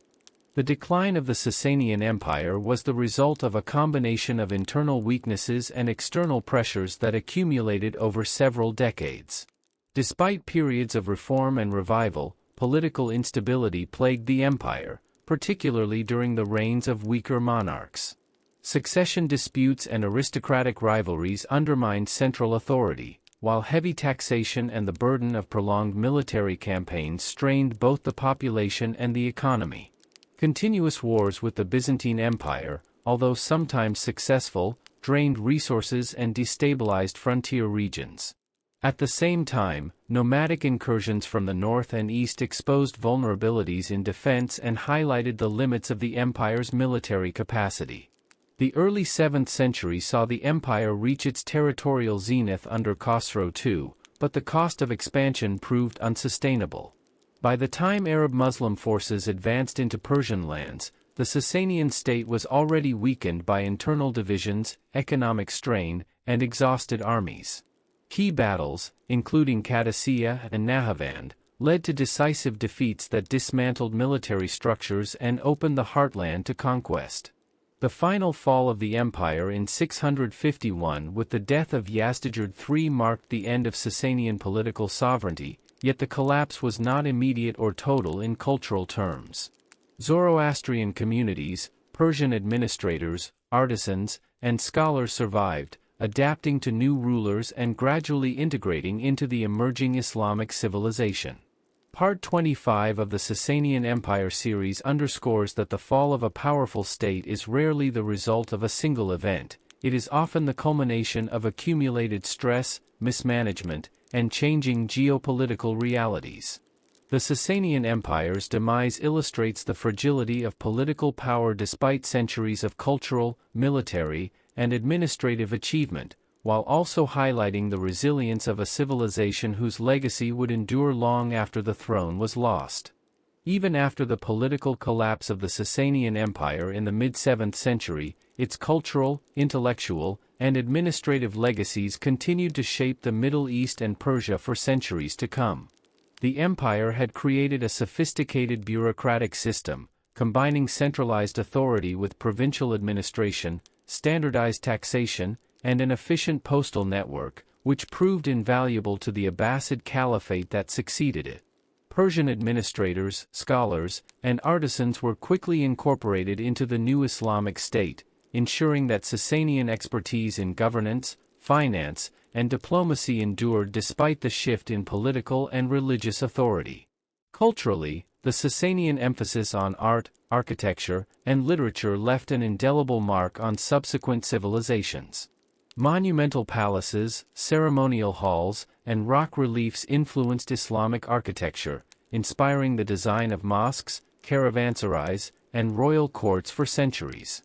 Silverwork, metalwork, textiles, and decorative motifs were absorbed into Islamic artistic traditions, creating a fusion of Persian aesthetic sensibilities with emerging Islamic cultural norms. Literature, too, retained strong Sassanian roots, particularly in the preservation of heroic narratives, epic tales, and historical chronicles. Oral traditions and written texts chronicled the deeds of ancient kings, moral lessons, and cultural ideals, which later formed the foundation for monumental works such as the Shahnameh. These literary achievements ensured that the memory of Sassanian grandeur remained alive in Persian consciousness, fostering a sense of historical continuity and national identity. Religion, while transformed under Islamic rule, continued to reflect Sassanian influence. Zoroastrianism persisted in communities across Persia and influenced Islamic scholarship, law, and ritual practices, particularly in the early Abbasid period. Philosophical and scientific inquiry, nurtured under the Sassanian patronage of learning centers such as Shapur, provided a bridge between pre-Islamic knowledge and the intellectual flourishing of the Islamic Golden Age. Medicine, astronomy, mathematics, and engineering benefited from centuries of accumulated Persian expertise, which was systematically integrated into Islamic scholarship. Trade networks established by the Sassanians continued to thrive, connecting Persia with Central Asia, India, China, and the Mediterranean world. These routes not only facilitated commerce but also encouraged cultural exchange, spreading Persian ideas, technological innovations, and artistic motifs across a vast Eurasian sphere. Even politically, later Persian dynasties consciously invoked Sassanian symbolism to legitimize their authority, adopting imperial titles, ceremonial customs, and administrative practices rooted in pre-Islamic precedent. This continuity reinforced the notion that Sassanian achievements were not merely historical artifacts but living templates for governance, culture, and identity. Part 26 of the Sassanian Empire series demonstrates that the true power of an empire lies not only in its armies or territorial holdings but in its ability to shape the intellectual, cultural, and institutional frameworks of future generations. The Sassanian Empire's emphasis on centralized administration, military organization, artistic excellence, scientific inquiry, and cultural memory ensured that its influence would endure long after the fall of the dynasty. Through adaptation and preservation, Persia absorbed the lessons and legacies of the Sassanian era, creating a continuous thread of civilization that connected antiquity to the medieval Islamic world and beyond. The empire's story thus transcends its political lifespan, illustrating the enduring impact of culture, knowledge, and institutional innovation. Its legacy remains a testament to the resilience of Persian identity and the profound ways in which a civilization can shape the course of history, leaving traces that echo through centuries of governance, art, scholarship, and collective memory. The Sassanian Empire, despite its political collapse in 651 AD, played a decisive role in shaping the contours of Persian identity that would persist for centuries. Its rise, peak, and eventual fall were not merely historical events, they represented the consolidation of cultural, religious, and political norms that defined what it meant to be Persian. The Sassanians consciously revived the legacy of the Achaemenids, emphasizing imperial authority, Zoroastrian religion, and administrative efficiency, creating a sense of continuity with the distant past while forging a distinct contemporary identity. This identity was multifaceted, integrating elements of governance, military organization, religion, art, and scholarship into a coherent societal framework.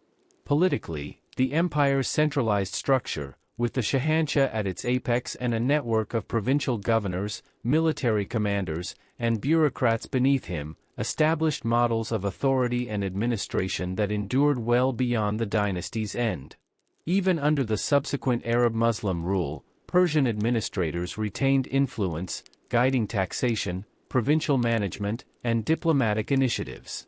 The integration of Zoroastrian principles into law and governance imbued Persian political culture with a moral and ethical dimension that informed notions of kingship and justice, reinforcing the connection between divine favor and temporal authority. Militarily, the Sassanian emphasis on disciplined, heavily armored cavalry, strategic frontier defense, and organized provincial levies became a benchmark for military systems in later Persian and regional states. Successive dynasties drew upon Sassanian tactics, fortification methods, and command structures to manage both internal stability and external threats. Economically, the empire's combination of productive agriculture, urban markets, and extensive trade networks facilitated not only wealth but also cultural exchange. Urban centers such as Ctesiphon, Gunshapur, and Nishapur became hubs of commerce, learning, and craftsmanship, sustaining both local populations and imperial ambitions. Trade routes stretching from China and India to the Mediterranean allowed Persian goods, artistic motifs, and intellectual ideas to flow across Eurasia, establishing Persia as a central actor in global exchange. Cultural and artistic achievements under the Sassanians were remarkable, with monumental architecture, rock reliefs, palatial complexes, and ceremonial halls reflecting both imperial authority and aesthetic sophistication. Metalwork, textiles, ceramics, and other crafts combined functional utility with artistic expression, leaving a visual legacy that influenced Islamic art for centuries. Literature and oral tradition preserved epic narratives, moral tales, and heroic ideals, providing the cultural memory that later poets and historians would draw upon. Education and intellectual inquiry flourished, particularly in centers such as Gunshapur, where medicine, astronomy, mathematics, and philosophy were pursued systematically. The preservation and synthesis of Greek, Indian, and regional knowledge under Sassanian patronage laid the groundwork for the Islamic Golden Age, demonstrating the empire's long-term influence on science, learning, and innovation.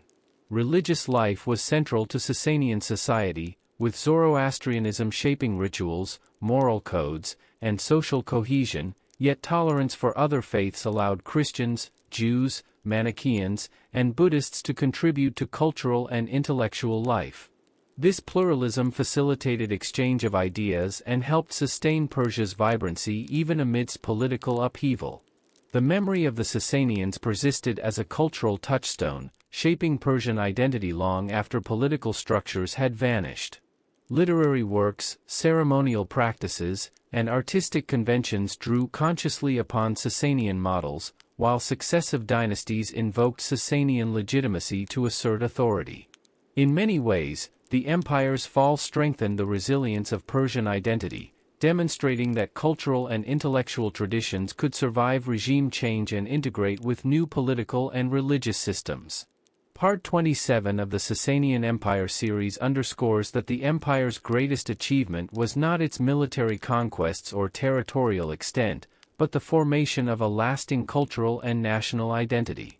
By consolidating administrative structures, fostering learning, preserving traditions, and projecting artistic and religious ideals, the Sassanians ensured that Persia would continue to thrive as a distinct civilization. Their legacy endured in governance, literature, art, science, and collective memory, proving that the power of an empire can transcend the lifespan of its kings and survive through the ideas, values, and institutions it bequeaths to future generations. The Sassanian Empire, therefore, represents not only a historical polity but the foundation of Persian cultural continuity, shaping the identity, resilience, and intellectual vitality of Iran for centuries to come. The fall of the Sassanian Empire in the mid-7th century marked the end of centuries of Persian political sovereignty, but it did not signify the disappearance of its cultural, intellectual, or administrative legacy. When Arab Muslim forces conquered Persia, they inherited not only the lands of the empire but also its sophisticated structures of governance, wealth management, military organization, and scholarly tradition. Persian administrators, tax officials, and scholars were quickly integrated into the burgeoning Islamic Caliphate, ensuring that the efficiency, organization, and knowledge accumulated under the Sassanians continued to shape the administration of vast territories from Mesopotamia to Central Asia. The Sassanian approach to provincial management, standardized taxation, census-taking, and logistical support became templates for early Islamic governance, reflecting centuries of experience in ruling diverse populations over challenging geographies. Beyond administration, the Sassanian intellectual and cultural heritage profoundly influenced the emerging Islamic civilization. Centers of learning, particularly Gunshapur, preserved and expanded upon Greek, Indian, and Mesopotamian knowledge, encompassing medicine, mathematics, astronomy, and philosophy. These traditions fed directly into the intellectual flourishing of the Islamic Golden Age, producing scholars who combined Persian, Greek, and Arabic thought in a synthesis that would shape science, medicine, and philosophy for centuries. Literary and artistic traditions were similarly absorbed and transformed. Epic narratives, courtly chronicles, and heroic tales from the Sassanian period inspired Persian literature written in New Persian, much of it recorded using the Arabic script but retaining pre-Islamic themes and motifs.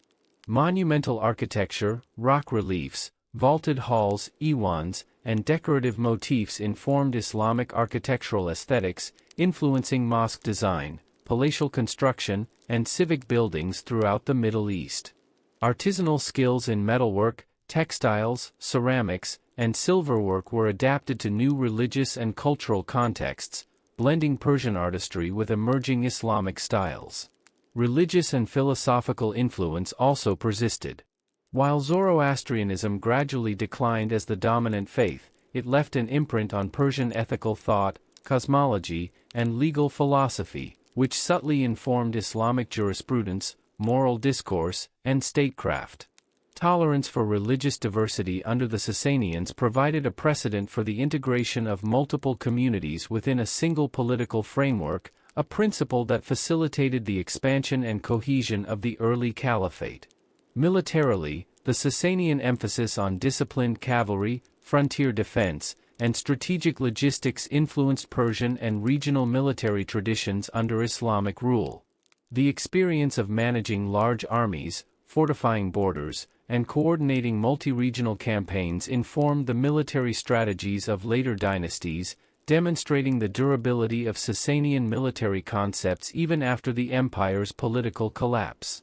Part 28 of the Sassanian Empire series highlights that the true measure of the Sassanians' success was their ability to leave behind enduring frameworks of governance, culture, and knowledge. The empire's political structures, artistic achievements, scholarly advancements, and social organization did not vanish with conquest. They adapted, evolved, and became integral to the flourishing Islamic civilization. The Sassanian Empire's legacy illustrates a broader historical lesson. The collapse of political authority does not erase the achievements of a civilization. Administrative systems, cultural practices, intellectual pursuits, and artistic expressions can transcend political change, influencing subsequent societies in profound and lasting ways. By providing the foundations for governance, learning, literature, art, and cultural identity, the Sassanians ensured that Persian civilization remained a vital force within the Islamic world. Their influence endured not only in practical administration and military organization but also in the collective memory and identity of Persia, preserving a sense of historical continuity that inspired future dynasties and cultural movements. The Sassanian Empire, therefore, exemplifies how an empire's power can extend far beyond its territorial lifespan, shaping political, cultural, and intellectual landscapes for centuries. Even in defeat, the Sassanians left a legacy of resilience, creativity, and sophistication that continued to define Persian identity and contribute to the broader tapestry of Middle Eastern and Islamic civilization. As the Sassanian Empire reached the end of its political existence in the mid-7th century, its legacy continued to ripple through Persia, the Middle East, and beyond, shaping cultural, intellectual, and political landscapes for generations.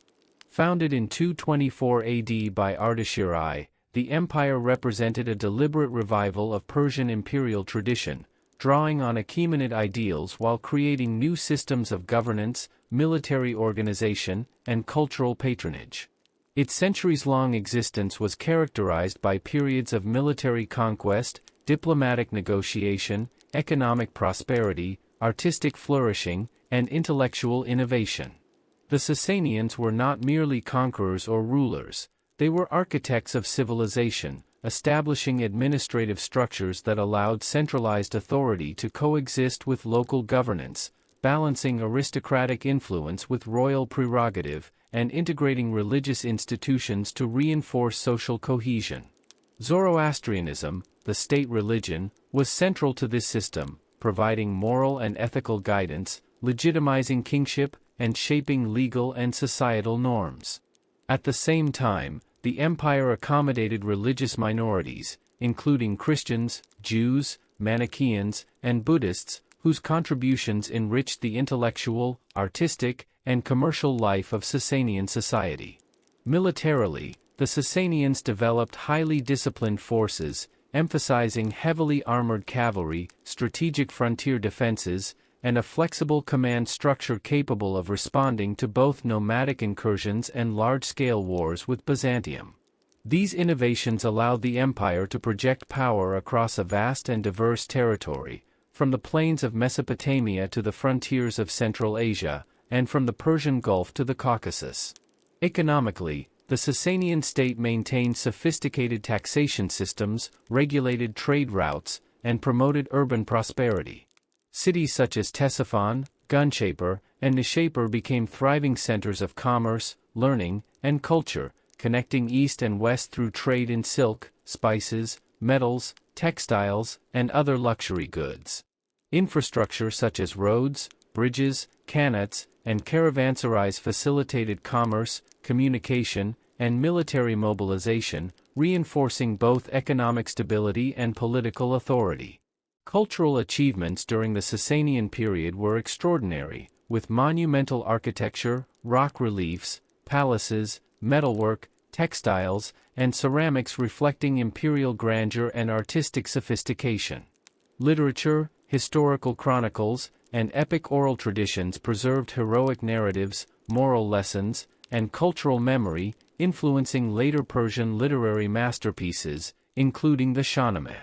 Intellectual life flourished in institutions like Gunshapur, where medicine, astronomy, mathematics, and philosophy were studied, synthesized, and transmitted, forming a bridge between pre-Islamic knowledge and the Islamic Golden Age. Despite its accomplishments, the Sassanian Empire faced profound challenges in its later centuries. Continuous wars with Byzantium, internal aristocratic rivalries, succession crises, economic strain, and frontier pressures eroded central authority. By the early 7th century, even under strong rulers like Khosrow II, the empire was stretched thin, and its resources were exhausted.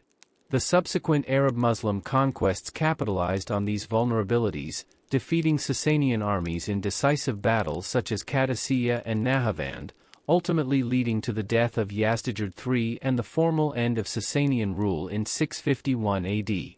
Yet the empire's fall did not erase its achievements. Sassanian administration, military organization, and legal principles informed the governance of the early Islamic Caliphate. Persian scholars, physicians, engineers, and artists became central figures in the intellectual and cultural life of the Islamic world. Artistic motifs, architectural forms, and literary traditions were adapted and integrated into new contexts, preserving Sassanian aesthetics and cultural memory. Moreover, Persian identity remained resilient, grounded in language, cultural norms, historical consciousness, and the continued reverence for Sassanian achievements. Part 29 of the Sassanian Empire series emphasizes that the true legacy of an empire extends beyond territorial control or political longevity. The Sassanians shaped institutions, knowledge, culture, and identity in ways that endured long after their political collapse. Their contributions to governance, art, literature, science, and societal organization provided a foundation for the Persian cultural renaissance under Islamic rule and influenced broader Middle Eastern civilization for centuries. The story of the Sassanian Empire, therefore, is not merely one of rise and fall, it is a testament to the enduring power of ideas, institutions, and cultural memory. The empire's achievements, adaptability, and sophistication ensured that Persia would remain a center of civilization, learning, and artistic expression long after the last Sassanian king had passed, proving that the influence of a great empire can transcend the limits of time, politics, and conquest. The Sassanian Empire, which ruled from 224 to 651 AD, represents one of the most remarkable chapters in Persian history, a civilization whose influence extended far beyond its temporal and territorial limits. Though its political existence ended with the Arab-Muslim conquests, the empire's achievements in governance, culture, military organization, economy, and intellectual life left a legacy that shaped the Middle East, Central Asia, and Persia for centuries. Centralized authority under the Shahanshah created a political framework that balanced royal power with the needs of a vast, diverse population, integrating provincial governors, military commanders, and a professional bureaucracy. This administrative sophistication ensured stability, efficient taxation, and the capacity to mobilize resources for defense, infrastructure, and cultural patronage. Militarily, the Sassanians perfected the use of heavily armored cavalry, strategic fortifications, and coordinated regional command structures, enabling them to confront powerful adversaries such as Rome and Byzantium and to manage the pressures of nomadic incursions from the north and east. Economically, the empire relied on a combination of fertile agriculture, trade networks, and urban prosperity. Canals, qanats, roads, and caravanserais facilitated the movement of goods, troops, and information, while cities like Ctesiphon, Gunshapur, and Nishapur became centers of commerce, craftsmanship, and learning. Trade routes connected Persia to China, India, the Arabian Peninsula, and the Mediterranean, enabling the flow of silk, spices, precious metals, textiles, and other goods, while also fostering cultural and intellectual exchange. Culturally, the Sassanian period witnessed extraordinary achievements in art, architecture, and literature. Monumental palaces, vaulted halls, rock reliefs, and ceremonial complexes demonstrated both technical mastery and aesthetic sensibility, while metalwork, textiles, ceramics, and decorative motifs reflected sophisticated artistic traditions. Epic narratives, historical chronicles, and oral traditions preserved heroic ideals, moral lessons, and the memory of kingship, laying the foundation for later Persian literature, including works such as the Shahnameh. Intellectual life thrived, particularly in centers like Gunshapur, where scholars pursued medicine, astronomy, mathematics, philosophy, and theology. Knowledge from Greek, Indian, and Mesopotamian sources was preserved, synthesized, and transmitted, forming the basis for advances during the Islamic Golden Age. Religion was central to Sassanian identity, with Zoroastrianism providing moral guidance, social cohesion, and legitimacy for political authority. At the same time, the empire maintained tolerance for religious minorities, whose participation enriched cultural and intellectual life, creating a pluralistic environment that facilitated both stability and exchange. Despite these achievements, the empire faced significant challenges in its later centuries. Continuous warfare with Byzantium, succession disputes, aristocratic rivalries, economic strain, and frontier pressures weakened central authority. By the early 7th century, even under capable rulers such as Khosrow II, the empire was stretched thin, making it vulnerable to the advancing Arab Muslim armies. Decisive defeats at battles like Qadisiyah and Nahavan dismantled military structures, and the death of Yazdijerd III marked the formal end of Sassanian political power. Yet the fall of the dynasty did not erase its legacy. Sassanian systems of administration, law, taxation, and military organization were adopted and adapted by the early Islamic Caliphate, ensuring continuity in governance. Persian scholars, administrators, physicians, and artisans became central figures in Islamic civilization, transmitting scientific knowledge, literary traditions, and artistic practices that reflected centuries of accumulated expertise. Architectural forms, artistic motifs, and ceremonial customs influenced Islamic culture, while literature and epic traditions preserved the moral, heroic, and cultural memory of the Sassanian period. Part 30 of the Sassanian Empire series underscores that the empire's significance lies not merely in its territorial conquests or military prowess but in its enduring contributions to civilization. The Sassanians created a synthesis of political authority, cultural achievement, economic vitality, intellectual inquiry, and social organization that transcended their political lifespan. Their legacy ensured that Persia remained a center of learning, artistry, and governance, influencing subsequent dynasties and Islamic culture for centuries. In essence, the Sassanian Empire demonstrates how the achievements of a civilization, its ideas, institutions, knowledge, and culture, can endure far longer than the reign of its kings, shaping the course of history and preserving the identity of a people across centuries. Its story is a testament to the resilience, creativity, and enduring influence of Persian civilization, confirming that while empires may fall, their impact on human history can be profound and lasting. The Sassanian Empire, despite its fall in the mid-7th century, represents a civilization whose influence extended far beyond its political lifespan, shaping the culture, governance, and identity of Persia and the broader Middle East for centuries. Founded in 224 AD by Ardashir I, the empire revived Persian imperial traditions, consolidating power, centralizing authority, and promoting Zoroastrianism as a unifying ideological and moral framework. Through careful integration of local elites, a professional bureaucracy, and provincial governance, the Sassanians managed a diverse empire spanning Mesopotamia, the Iranian plateau, and parts of Central Asia, creating political stability that enabled economic prosperity, cultural flourishing, and military innovation.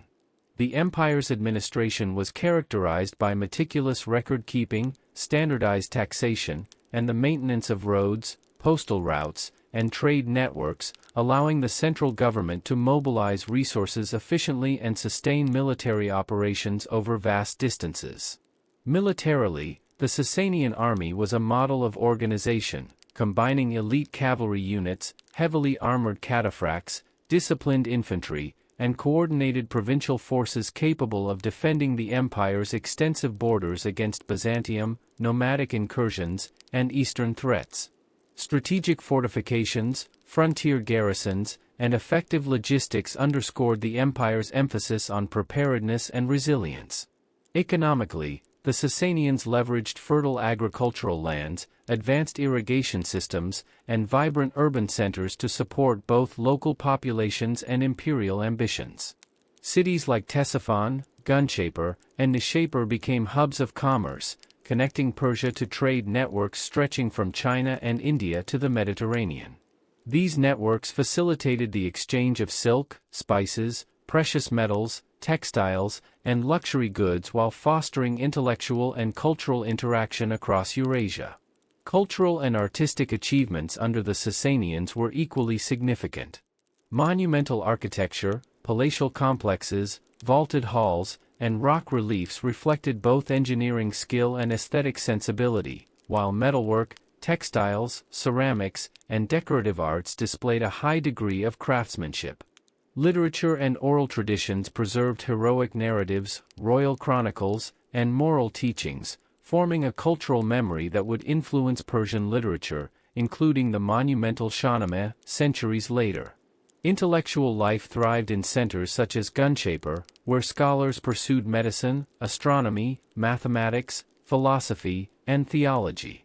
These institutions preserved and synthesized knowledge from Greek, Indian, and Mesopotamian sources, providing a foundation for the intellectual flowering of the Islamic Golden Age. Religious life was deeply intertwined with the political and social order. Zoroastrianism informed law, governance, and social norms, while tolerance for minority faiths, including Christians, Jews, Manichaeans, and Buddhists, allowed for cultural and intellectual pluralism. This environment encouraged the exchange of ideas and helped maintain stability in a multi-ethnic, multi-religious empire. Despite these accomplishments, the Sassanian state faced internal and external pressures that led to its eventual decline. Prolonged wars with Byzantium, internal succession crises, aristocratic rivalries, and economic strain weakened the central authority. By the early 7th century, even under strong rulers such as Khosrow II, the empire was overstretched, leaving it vulnerable to the Arab-Muslim conquests. Key defeats in battles like Qadisiyah and Nahavan dismantled the Sassanian military apparatus, culminating in the death of Yazdijerd III and the political end of the dynasty in 651 AD. Yet the collapse of Sassanian rule did not erase its cultural, intellectual, or administrative achievements. Persian administrators, scholars, and artisans became integral to the Abbasid Caliphate, transmitting Sassanian knowledge, bureaucratic expertise, and artistic traditions into the Islamic world. Architectural forms, artistic motifs, ceremonial practices, and literary conventions were adapted and integrated, preserving Sassanian influence in new contexts. Military principles, economic systems, and administrative structures provided templates for governance and organization that endured long after the empire's fall. Part 31 of the Sassanian Empire series emphasizes that the true legacy of the Sassanians lies not merely in territorial control or military conquest but in the durability of their institutions, ideas, and cultural contributions. By consolidating administrative efficiency, fostering intellectual inquiry, promoting artistic expression, and maintaining social cohesion, the Sassanians created a civilization whose impact would outlast the reign of any king. The empire's achievements continued to shape Persian identity, Islamic governance, literature, art, science, and philosophy, demonstrating how a fallen polity can exert profound influence across centuries. The Sassanian Empire thus serves as a testament to the enduring power of culture, knowledge, and institutional innovation, showing that even after political collapse, the values, structures, and achievements of a civilization can persist, adapt, and inspire future generations across regions, religions, and historical epochs. The Sassanian Empire, while renowned for its military prowess, political sophistication, and artistic achievements, is equally celebrated for its contributions to science, education, and intellectual advancement, which left an enduring imprint on the Persian world and the broader Middle East. Centers of learning, particularly the renowned Academy of Shapur, became focal points for the preservation, synthesis, and dissemination of knowledge from multiple civilizations, including Greek, Indian, and Mesopotamian sources. Scholars engaged in rigorous study of medicine, mathematics, astronomy, philosophy, and theology, creating a rich intellectual environment that encouraged both practical innovation and theoretical exploration. Medical science flourished under Sassanian patronage, with physicians compiling extensive treatises on anatomy, pharmacology, and surgical techniques, many of which would later inform Islamic medicine and hospital systems. These medical texts emphasized observation, experimentation, and systematic documentation, establishing a tradition of scholarly rigor that influenced both Persia and the wider Islamic world. Astronomical study was similarly advanced, serving practical needs such as calendar reform, agricultural planning, navigation, and religious observances, while also contributing to broader philosophical and cosmological inquiries. Mathematics and geometry were applied not only in theoretical contexts but also in architecture, engineering, and administrative calculations, reflecting a civilization that valued the integration of knowledge and practical application. Education extended beyond elite circles, with scribes, bureaucrats, and members of the clergy receiving instruction in administration, rhetoric, religious law, and historical record-keeping, ensuring that governance, justice, and cultural memory were maintained throughout the empire. Literary culture thrived alongside scientific inquiry. Epic narratives, chronicles, and moral tales were carefully recorded, preserving the deeds of kings, heroic ideals, and ethical principles, which later Persian authors would draw upon in composing masterpieces like the Shahnameh. Oral tradition supplemented written texts, transmitting cultural memory and reinforcing social cohesion. Philosophy and theology also formed an integral part of Sassanian intellectual life. Zoroastrian doctrine provided a framework for ethical and cosmological inquiry, while engagement with Greek, Indian, and other philosophical traditions stimulated debate on metaphysics, ethics, and the nature of the cosmos. The Sassanian synthesis of religious and secular knowledge created a dynamic environment where critical thinking, scholarship, and spiritual reflection were intertwined. Part 32 of the Sassanian Empire series underscores that the empire's intellectual heritage was not isolated from its political and social structures. The state actively patronized scholarship, linking knowledge production to governance, medicine, military strategy, and economic administration. This integration ensured that intellectual advancements had practical utility and societal impact, contributing to the empire's resilience, efficiency, and cultural vitality. The fall of the Sassanian Empire in 651 did not extinguish its intellectual legacy. Scholars, scientists, and physicians were absorbed into the Islamic world, carrying with them centuries of accumulated knowledge. Their texts, methodologies, and innovations became foundational to the Islamic Golden Age, influencing medicine, astronomy, mathematics, philosophy, and engineering for centuries to come.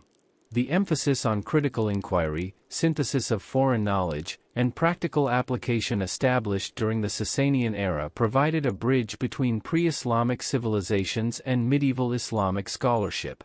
Beyond the transfer of knowledge, the Sassanian commitment to intellectual culture reinforced Persian identity, preserving language, literary forms, and philosophical perspectives that survived political upheaval and informed the cultural evolution of the region.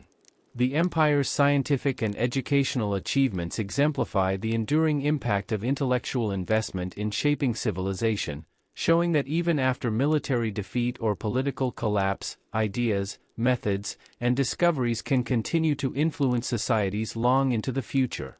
Ultimately, the Sassanian Empire's dedication to education, science, and intellectual inquiry demonstrates that its true power lay not only in kings, armies, or territory, but in the lasting cultivation of knowledge and culture.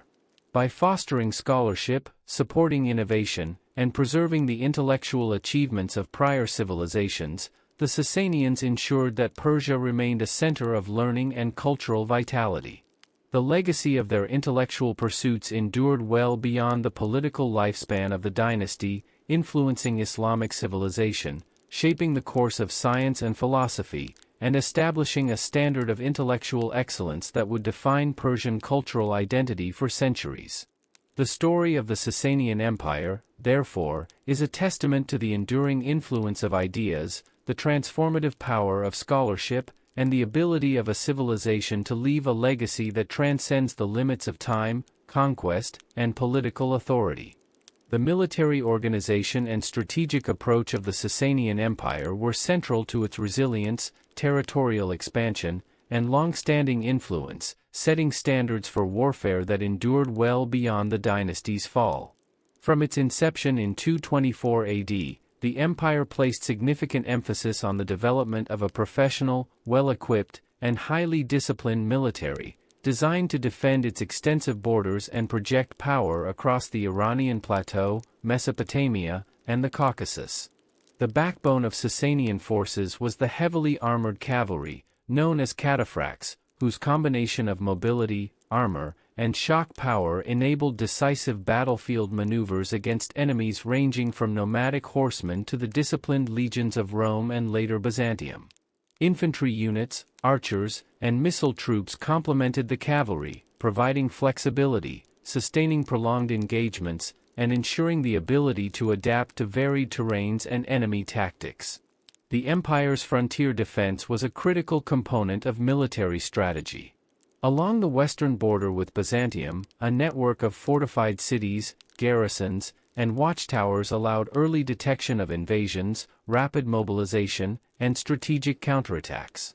The eastern and northern frontiers, threatened by nomadic tribes and regional powers, were similarly secured through a combination of defensive fortifications, regional levies, and diplomatic arrangements that included alliances, tributes, and negotiated autonomy for certain groups. Logistics and supply chains were meticulously organized, with the construction of roads, depots, and river transport facilitating the movement of troops, provisions, and communication. Campaigns were carefully timed to avoid harsh weather conditions and agricultural disruptions, reflecting a strategic awareness that extended beyond the battlefield. Leadership was centralized under the Shahanshah, who exercised ultimate authority over military planning, deployment, and personnel appointments, but operational command often relied on a network of elite officers, many drawn from the nobility, who combined battlefield expertise with administrative skill. Merit-based promotion allowed talented soldiers to rise through the ranks, ensuring that command structures were reinforced by competence as well as status. The Sassanian military demonstrated both offensive and defensive sophistication, conducting successful large-scale campaigns against the Roman and Byzantine empires, engaging in protracted frontier conflicts, and managing internal rebellions. The reigns of Khosrow I and Khosrow II highlight the empire's capacity for strategic planning, multi-front operations, and the coordination of large forces across significant distances. Part 33 of the Sassanian Empire series illustrates that military strategy was deeply interconnected with administration, economy, and society. The effectiveness of the army depended on a well-organized state capable of sustaining long-term campaigns, provisioning troops, and maintaining infrastructure. This integration of military and civil systems allowed the Sassanians to maintain stability, project power, and respond effectively to threats over centuries. Even after the political collapse of the empire in 651 AD, Sassanian military principles and organizational structures influenced subsequent Persian and regional forces. The use of heavy cavalry, frontier fortification strategies, logistical planning, and hierarchical command models were adopted and adapted by later Islamic and Persian dynasties, demonstrating the enduring value of the Sassanian approach to warfare. Furthermore, the Sassanian experience illustrates the broader historical lesson that military innovation is inseparable from political, economic, and social contexts. The empire's success depended not only on battlefield tactics but also on the capacity to sustain armies, integrate regional resources, and combine intelligence, diplomacy, and logistics into a cohesive strategic framework.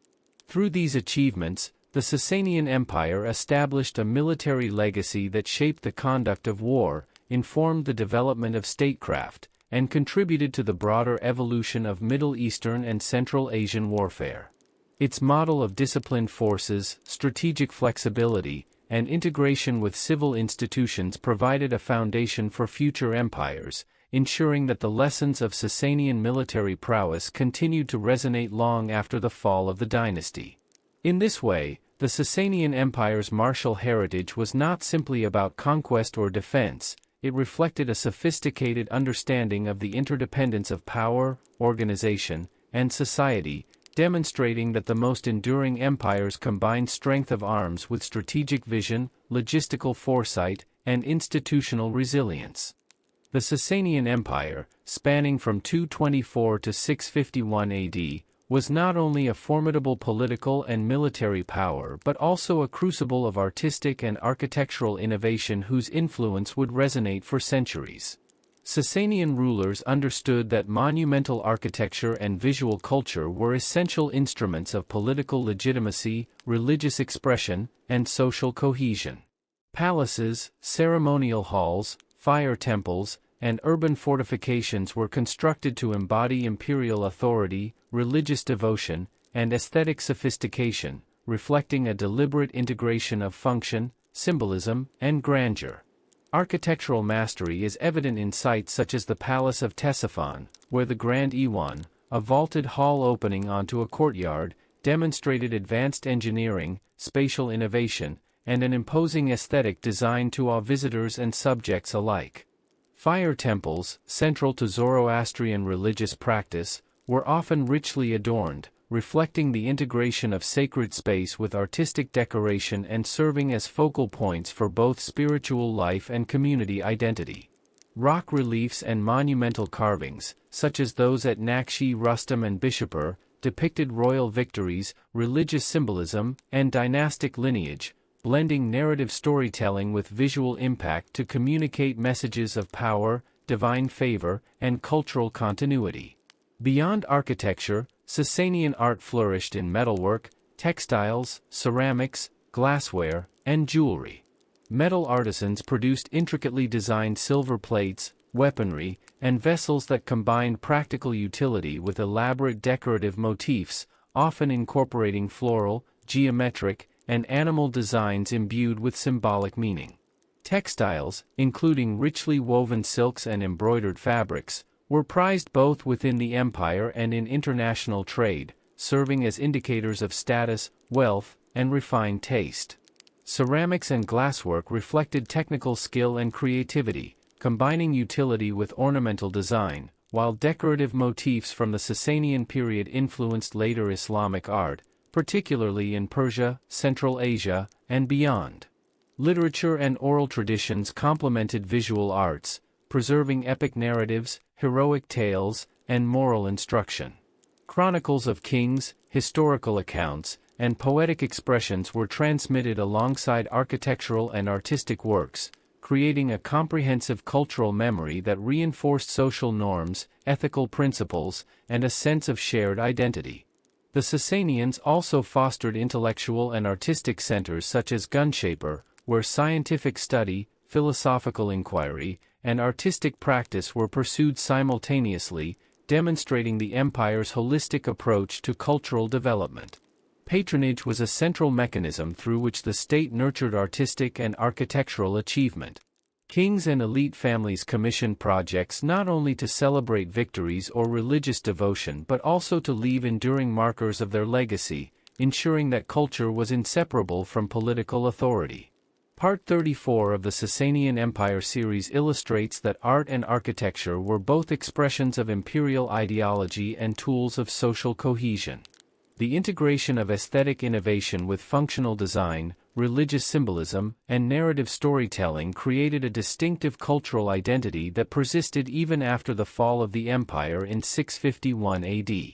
Sassanian artistic principles influenced subsequent Islamic architecture, Persian miniature painting, metalwork, textile design, and ceremonial aesthetics, reflecting the enduring adaptability and resonance of Sassanian creativity. The fusion of practical engineering, visual sophistication, and symbolic communication exemplified in Sassanian works demonstrates the empire's sophisticated understanding of culture as a means of reinforcing political power, expressing religious ideals, and fostering civic pride.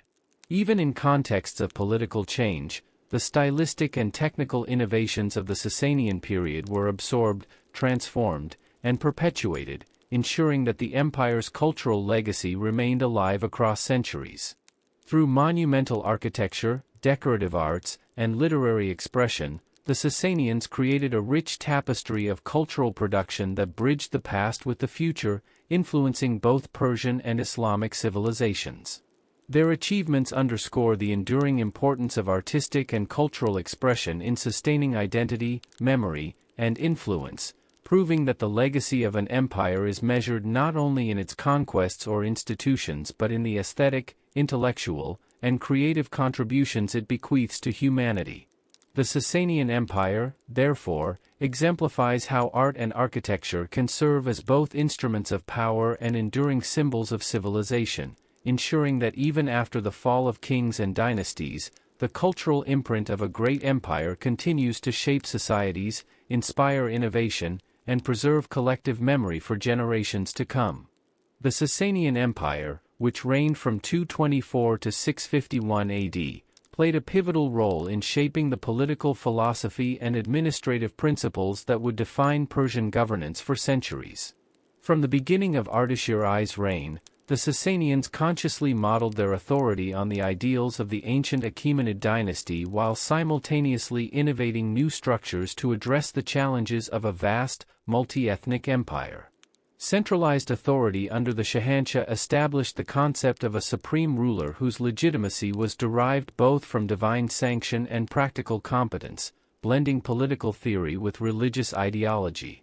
This model of kingship emphasized the ruler's responsibility to maintain justice, protect the realm, and ensure prosperity, creating an enduring framework for the moral and practical obligations of sovereign authority.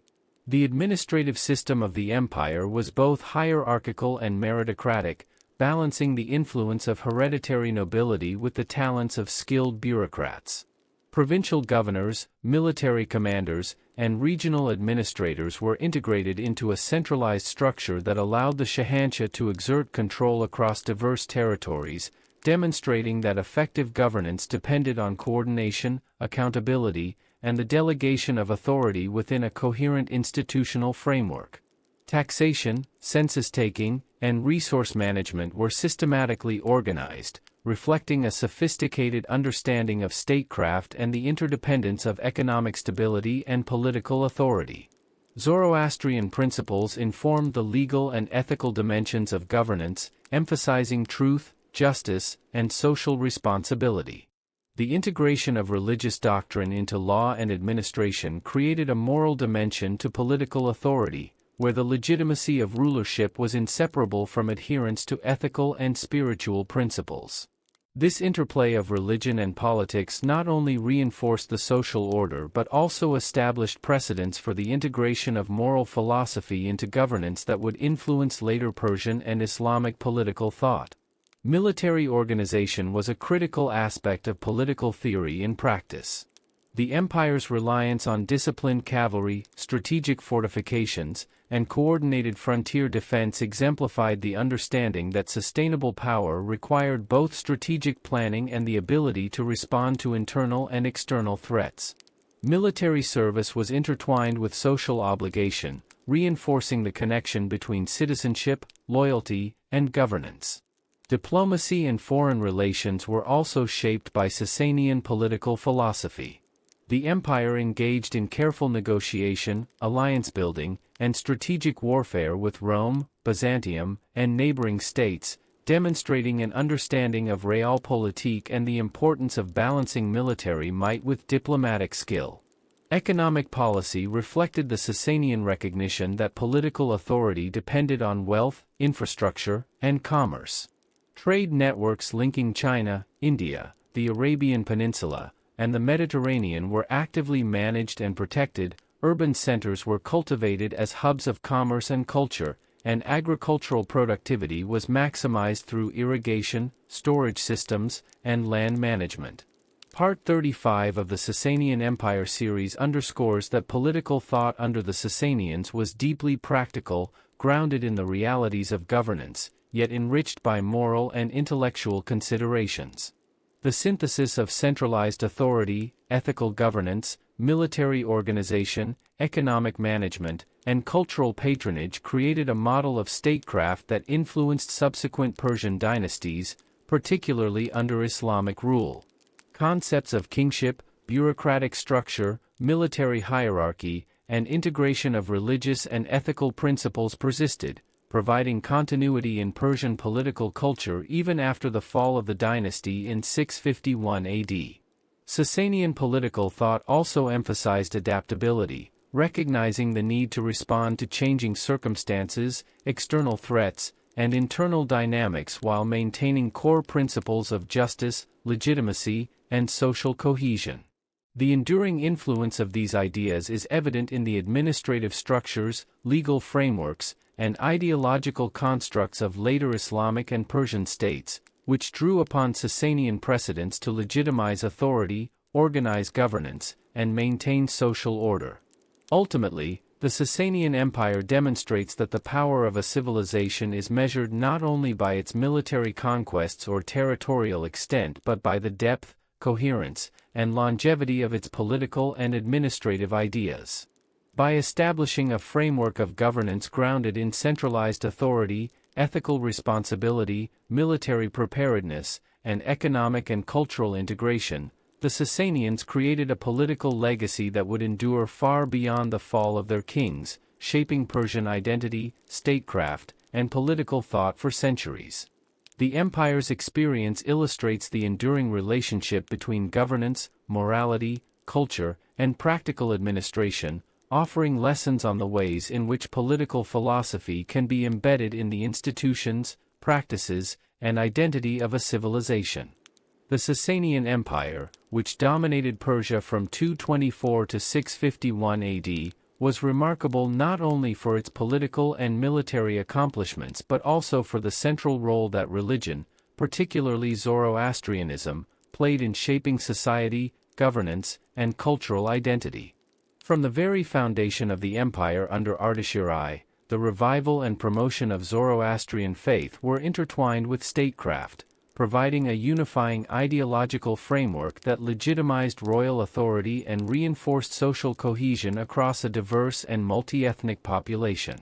The Shahanshah, or King of Kings, was portrayed as the divinely sanctioned guardian of order and justice, charged with upholding the principles of truth, asha, and combating chaos, druj, concepts central to Zoroastrian cosmology. This fusion of religious and political authority meant that governance was not merely a matter of coercion or administration but was framed as a moral and spiritual responsibility, linking societal stability to ethical conduct and the maintenance of cosmic order. Fire temples, the central places of worship for Zoroastrians, became both religious and civic centers, hosting rituals, community gatherings, and administrative functions, while also symbolizing the presence and authority of the state. Priests and the Zoroastrian clergy wielded significant influence, advising the king, participating in the administration of justice, and educating the populace in moral and religious principles. Their role extended beyond the spiritual, affecting lawmaking, social regulation, and the promotion of charitable and civic duties, reflecting the integration of faith into daily life and governance. Society under the Sassanians was hierarchical but also functional, with clear social roles and responsibilities that reinforced imperial stability. The aristocracy, military elite, bureaucrats, merchants, artisans, and farmers each contributed to the functioning of the empire, and their duties were framed within both legal and religious guidelines. Zoroastrian ethics emphasized honesty, social responsibility, and the protection of property and family, values that permeated civic life and fostered cohesion among disparate communities. While Zoroastrianism was the state religion, the empire exhibited a degree of tolerance toward other faiths, including Christianity, Judaism, Manichaeism, and Buddhism. These communities were allowed to practice their religions, contribute to commerce, scholarship, and administration, and participate in civic life, reflecting a pragmatic approach to governance that recognized the benefits of inclusion and the dangers of alienation. Economic life was also influenced by religious and ethical principles. Land ownership, taxation, trade, and labor were regulated within frameworks that sought to balance efficiency, fairness, and social responsibility, while charitable practices encouraged by religious teachings helped support the poor, maintain civic infrastructure, and reinforce the moral authority of the state. Education, literature, and intellectual life were similarly shaped by the integration of religion and culture. Zoroastrian moral and cosmological principles informed poetry, historical chronicles, philosophical inquiry, and scientific study, creating an environment in which knowledge and ethical guidance were interwoven. Centers such as Shapur became hubs of learning where secular and religious scholarship coexisted, producing advances in medicine, astronomy, mathematics, and theology. Part 36 of the Sassanian Empire series highlights that the durability of the Sassanian legacy lies in the integration of religion, social order, and statecraft. By linking governance to spiritual and ethical principles, the Sassanians created a society in which authority, law, and civic responsibility were reinforced by shared cultural and moral values. Even after the fall of the dynasty in 651 AD, Zoroastrian communities, Persian administrators, and scholars continued to influence Islamic Persia, transmitting concepts of morality, governance, and social cohesion that were rooted in Sassanian traditions. The ethical, religious, and societal structures established during this period contributed to the resilience of Persian identity, preserving continuity in cultural, intellectual, and administrative practices despite the political upheavals that followed. Ultimately, the Sassanian approach demonstrates that the stability and endurance of a civilization depend not only on military strength or political institutions but also on the integration of ethical, spiritual, and social principles into the fabric of everyday life. By embedding Zoroastrian values into governance, law, education, and civic responsibility, the Sassanians ensured that their empire's influence would persist long after the fall of its kings, shaping Persian culture, society, and collective identity for centuries.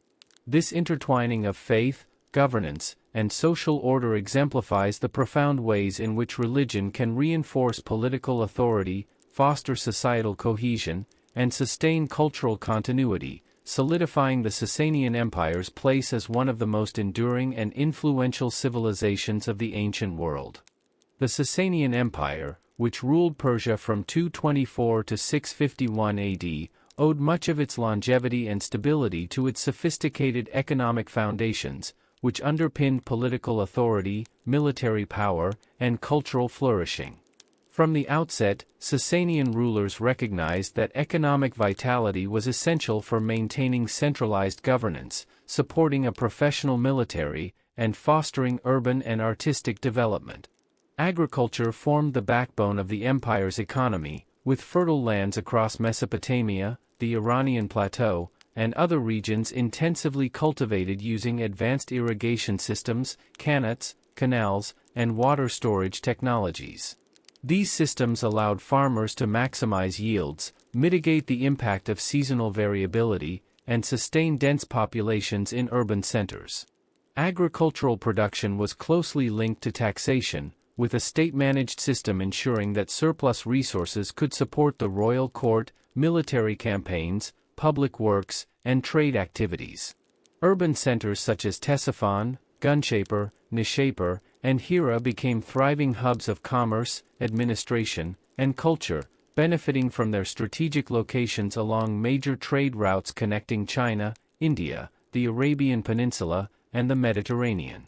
Markets in these cities facilitated the exchange of goods ranging from silk, spices, and precious metals to textiles, ceramics, and artisanal crafts, while also serving as centers for financial transactions, legal adjudication, and intellectual exchange. Long-distance trade was a central component of Sassanian economic strategy, and the empire actively protected caravan routes, established secure way stations, and negotiated commercial agreements with neighboring powers, particularly Byzantium and Central Asian states. Sassanian merchants not only transported goods but also transmitted cultural ideas, artistic motifs, and technological knowledge across Eurasia, reinforcing Persia's role as a conduit of civilization. Artisanal production was another pillar of the economy, with highly skilled craftsmen producing metalwork, textiles, jewelry, ceramics, glassware, and weaponry. These products were prized both domestically and abroad, reflecting both aesthetic sophistication and practical utility. Royal patronage of workshops and guilds ensured consistent quality, innovation, and the preservation of specialized techniques. Taxation and state revenues were managed with remarkable efficiency, drawing on cadastral surveys, census data, and local administrative networks. Taxes were levied on agricultural output, trade, and production, while also including obligations such as labor for public works or military service. The careful balance of fiscal responsibility, incentives for productivity, and social obligations reinforced both economic stability and political legitimacy, demonstrating the interdependence of governance and economic management. Part 37 of the Sassanian Empire series emphasizes that the empire's economic foundations were closely intertwined with its military and cultural achievements. Wealth generated from agriculture, trade, and craftsmanship sustained large armies, funded monumental architecture, supported scholarly institutions, and facilitated urban development. This integration allowed the Sassanians to maintain resilience in the face of external threats and internal pressures, ensuring continuity of authority and societal cohesion. Economic policy was also informed by social and ethical considerations, rooted in Zoroastrian values that emphasized justice, fairness, and social responsibility. State regulation of markets, trade agreements, and property rights sought to balance individual prosperity with communal stability, reflecting a sophisticated understanding of the moral and practical dimensions of economic life. Even after the Arab-Muslim conquest in 651 AD, the economic structures established by the Sassanians continued to influence the administration of the region. Persian bureaucrats, merchants, and artisans were absorbed into the new political order, transmitting knowledge of taxation, urban planning, trade networks, and artisanal production, ensuring that Sassanian economic innovations endured within the Islamic Caliphate. The durability of these systems highlights the empire's foresight in linking economic strength to political stability, military readiness, and cultural vitality. Ultimately, the Sassanian Empire demonstrates that the prosperity of a civilization depends on the integration of agricultural productivity, trade, artisanal expertise, fiscal management, and ethical governance. By establishing robust economic foundations, the Sassanians not only sustained their empire for over 4 centuries but also created a legacy of economic organization, trade networks, and administrative techniques that shaped Persian and Middle Eastern societies for centuries to come. Their achievements underscore the critical role of economic infrastructure in supporting the broader aspirations of empire, including governance, military power, cultural expression, and intellectual advancement, illustrating how material prosperity can be inseparable from the endurance and influence of a great civilization. The Sassanian Empire, which ruled Persia from 224 to 651 AD, distinguished itself not only through military might and administrative sophistication but also through a complex and far-reaching diplomatic network that enabled it to exert influence across the Middle East, Central Asia, and beyond. From the early reign of Ardashir I, Sassanian rulers recognized that political survival and expansion required more than battlefield victories. They relied on alliances, marriages, treaties, and strategic negotiations to manage relations with neighboring powers, secure trade routes, and maintain stability along volatile frontiers. Diplomacy with the Roman Empire, and later Byzantium, was a defining feature of Sassanian foreign policy. While frequent wars punctuated relations, reflecting both imperial ambition and territorial competition, periods of negotiation, truces, and treaties allowed the empire to consolidate gains, manage border disputes, and ensure the flow of trade and tribute.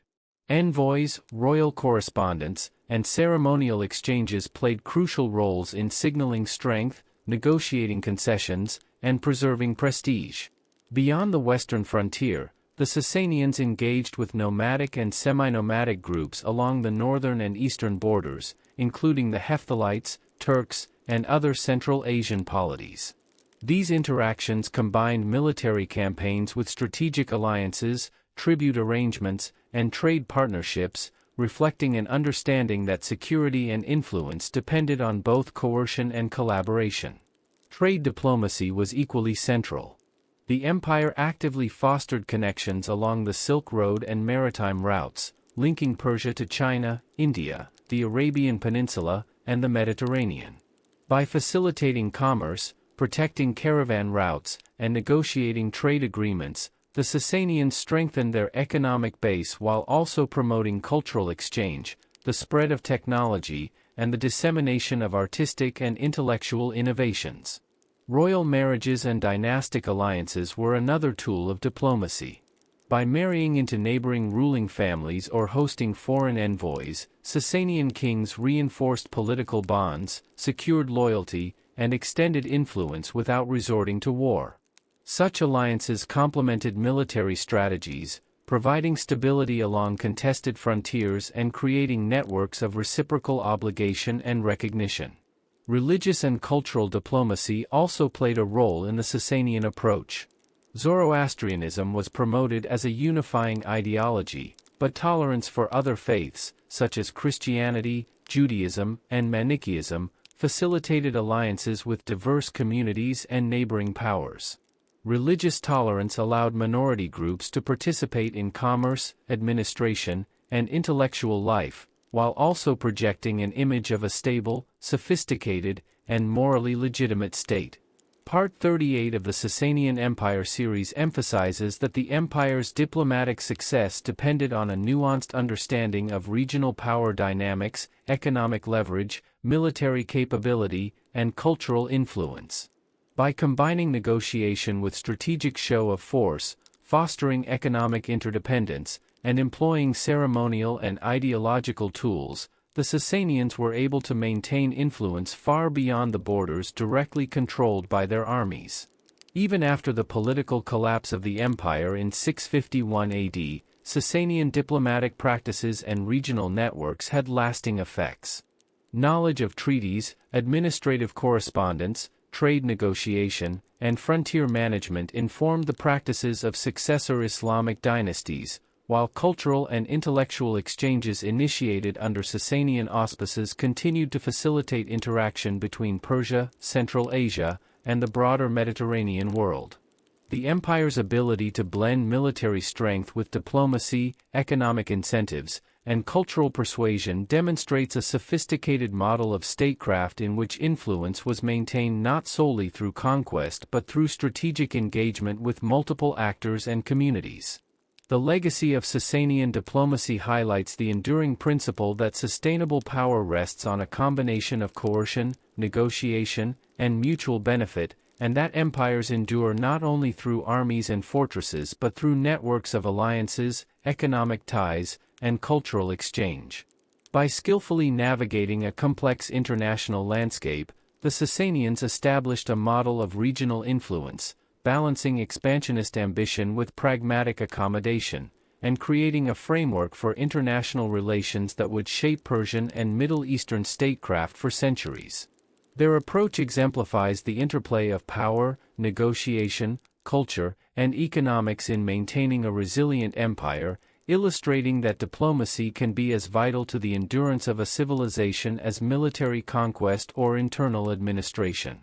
The Sassanian experience thus provides a historical lesson in the art of statecraft, demonstrating how a sophisticated and adaptive approach to foreign relations can amplify a civilization's influence, secure its interests, and leave a legacy that endures well beyond the fall of kings and dynasties.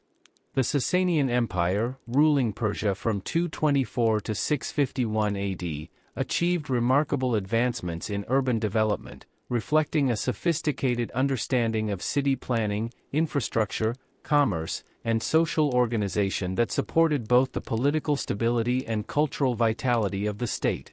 Cities were not merely centers of habitation, they were instruments of imperial authority, hubs of economic activity, and stages for cultural expression, designed to facilitate governance, trade, defense, and civic life.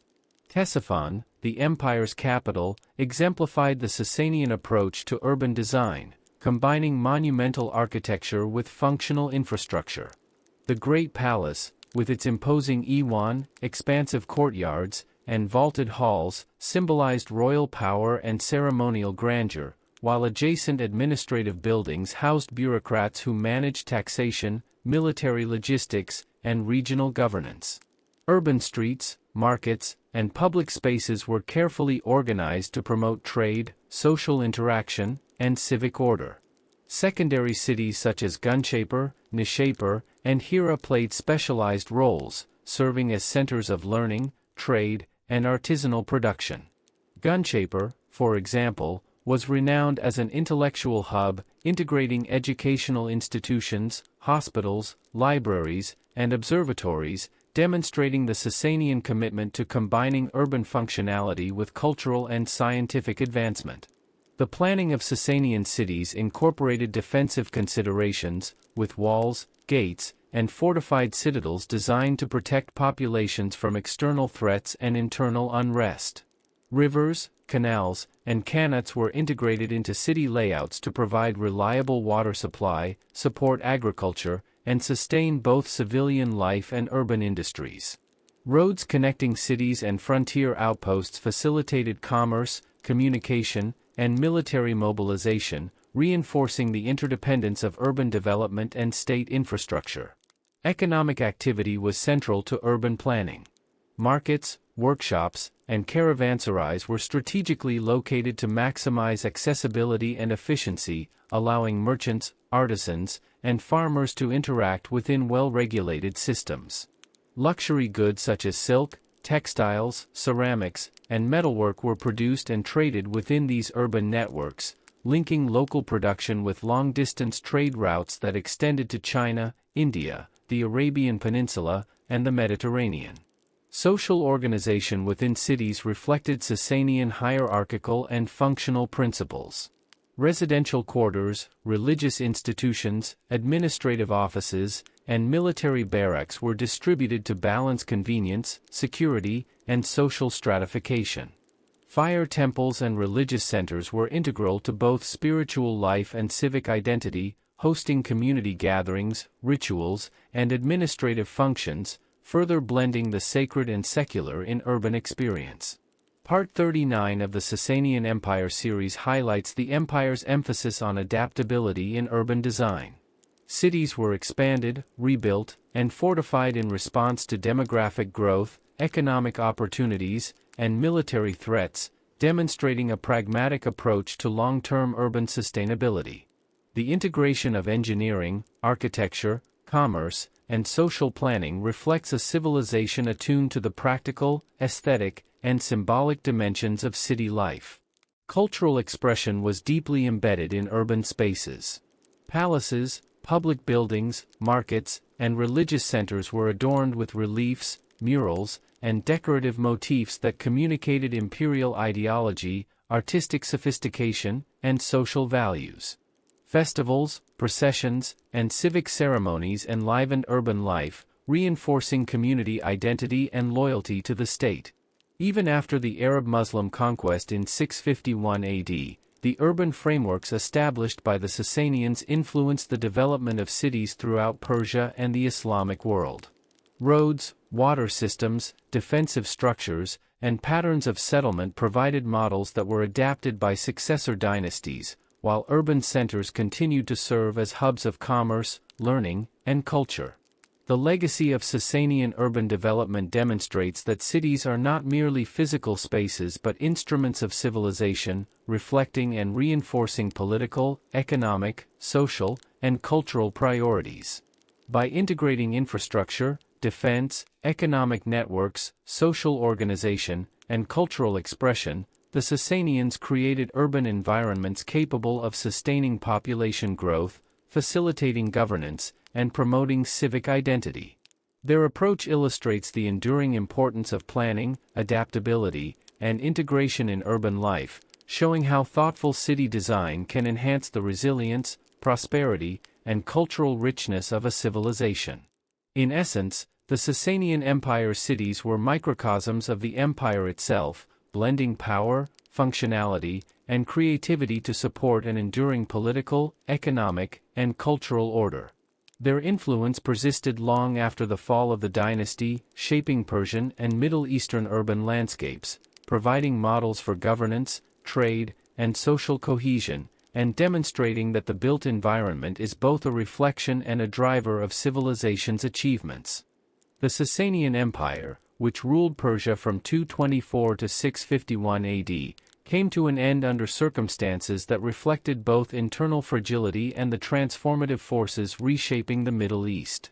By the early 7th century, despite centuries of administrative sophistication, military innovation, and cultural achievement, the empire faced mounting pressures on multiple fronts. Long-term conflicts with Byzantium had exhausted resources, while dynastic succession crises and aristocratic rivalries weakened centralized authority and eroded the cohesion necessary for effective governance. Economic strain compounded these issues, as prolonged warfare disrupted trade routes, agricultural production, and fiscal stability. Social unrest occasionally flared in various regions, further testing the resilience of Sassanian institutions. The arrival of Arab Muslim forces in the mid-7th century accelerated the decline, as new religious, political, and military dynamics transformed the region. Battles such as Qadisiyah in 636 AD and Nahavand in 642 AD demonstrated the vulnerability of even the most seasoned armies when faced with highly motivated, mobile, and strategically adept opponents. Despite heroic resistance by leaders and soldiers, the Sassanian military apparatus, while formidable, could not withstand the combination of external invasion and internal weakness. The death of Yazdijerd III in 651 AD marked the definitive end of Sassanian political authority, bringing centuries of imperial rule to a close. Yet the collapse of the dynasty did not erase the profound cultural, intellectual, and administrative contributions that the Sassanians had made to Persia and the broader region. Their bureaucratic models, taxation systems, and military organization were absorbed and adapted by the early Islamic Caliphate, ensuring continuity in governance and statecraft. Persian scholars, administrators, physicians, and artisans became influential figures within the new political and cultural framework, transmitting knowledge and practices rooted in centuries of Sassanian expertise. The intellectual and scientific achievements fostered in Sassanian centers such as Shapur influenced medicine, astronomy, mathematics, philosophy, and engineering throughout the Islamic Golden Age. Literary traditions, including epic narratives, historical chronicles, and moral teachings, were preserved and integrated into Persian literature, shaping the foundations of works such as the Shahnameh and contributing to the enduring identity of the Persian cultural sphere. Artistically, Sassanian motifs, architectural forms, and decorative styles informed subsequent Islamic art and architecture, demonstrating continuity in aesthetic values and technical mastery. The empire's emphasis on Zoroastrian religious principles, ethical governance, and social responsibility left an enduring imprint on Persian collective consciousness, influencing moral and political thought in the centuries that followed. Economically, the urban centers, trade networks, and infrastructural innovations developed under the Sassanians continued to support commerce and intellectual exchange, linking Persia to Eurasian markets and facilitating the movement of goods, ideas, and cultural practices. Part 40 of the Sassanian Empire series underscores that the true significance of the empire lies not only in its territorial and military achievements but in the durability of its cultural, intellectual, and institutional legacy. The fall of a dynasty does not necessarily equate to the disappearance of its influence. Rather, Sassanian innovations in governance, scholarship, art, commerce, and social organization continued to shape societies for centuries. Their experience illustrates how civilizations can exert lasting impact through the establishment of systems, traditions, and ideas that endure beyond the lifespans of rulers or the borders of empires. The Sassanian Empire also offers lessons in resilience, adaptation, and the interconnectedness of political, economic, military, and cultural forces. Its ability to integrate administration, religious ideology, intellectual life, and artistic expression into a cohesive civilization ensured a legacy that would persist despite conquest and political upheaval. Ultimately, the story of the Sassanians is one of both remarkable achievement and transformation. Their political and military power may have been extinguished, but their contributions to Persian identity, Islamic civilization, scientific advancement, artistic expression, and urban development endured. The empire's legacy exemplifies how the achievements of a civilization, its knowledge, culture, institutions, and ideals, can transcend the decline of political structures, influencing subsequent generations, shaping regional history, and leaving an indelible mark on human civilization. The Sassanian Empire, therefore, stands as a testament to the enduring power of culture, governance, and intellectual accomplishment, proving that even in the face of conquest, the imprint of a great civilization can persist and continue to inspire for centuries. The Sassanian Empire, which reigned over Persia from 224 to 651 AD, left an enduring legacy that extended far beyond its political demise, profoundly influencing the development of post-imperial Persia and the early Islamic world. Although the Arab-Muslim conquest brought an end to Sassanian sovereignty, the sophisticated administrative, cultural, and intellectual structures established by the Sassanians were absorbed into the emerging Islamic state, shaping governance, society, and cultural expression for centuries. Sassanian bureaucratic systems, with their emphasis on hierarchical organization, provincial administration, taxation, record-keeping, and logistical coordination, provided a model that the Abbasid Caliphate and subsequent Persian dynasties adapted to manage vast territories and diverse populations. Experienced Sassanian administrators and scribes were often retained by the new rulers, allowing continuity of institutional knowledge and ensuring that administrative practices rooted in centuries of Persian governance persisted. This continuity extended to economic organization as well. The Sassanians had built a complex economy based on intensive agriculture, trade networks connecting east and west, urban centers with specialized artisanal production, and state oversight of taxation and commerce. These economic structures were crucial in sustaining the prosperity of the early Islamic caliphates and facilitating the integration of newly conquered territories into a cohesive political and commercial framework. Cultural and intellectual contributions were perhaps the most visible aspect of the Sassanian legacy. Centers of learning such as Shapur had nurtured advancements in medicine, mathematics, astronomy, philosophy, and theology. Scholars trained under Sassanian patronage played a key role in transmitting knowledge into the Islamic Golden Age, preserving Greek, Indian, and Mesopotamian texts while contributing original innovations. Persian intellectuals became prominent in courts across the Islamic world, translating texts, advising rulers, and establishing schools that would shape the trajectory of science, philosophy, and literature. In literature and historiography, Sassanian chronicles, epic narratives, and moral treatises informed the development of Persian literary tradition. Themes of kingship, heroism, justice, and morality embedded in Sassanian culture found expression in works such as Ferdowsi's Shahnameh, which drew heavily on the memory of Sassanian rulers, historical events, and cultural ideals. Artistic and architectural influence was equally significant. Sassanian motifs, ornamental designs, monumental arches, vaulted iwans, palatial layouts, and ceremonial aesthetics were incorporated into Islamic architecture and decorative arts. The continuity of visual language ensured that Persian artistic identity remained vibrant, influencing mosque design, palace construction, metalwork, textile patterns, and manuscript illumination across the region. Religion and society also felt the Sassanian imprint. While Zoroastrianism declined as the state religion after the Arab conquest, its ethical, social, and administrative principles persisted, informing Persian civic culture and moral frameworks. The integration of religious tolerance, bureaucratic order, and ethical governance that characterized Sassanian society provided a template for the early Islamic administration, where multiple faiths coexisted and Persian cultural norms blended with Islamic principles.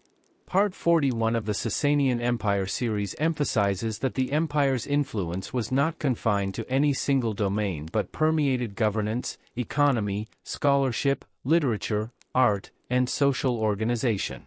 The absorption of Sassanian structures into the Islamic world exemplifies the ability of a sophisticated civilization to leave a durable imprint even after military defeat and political collapse.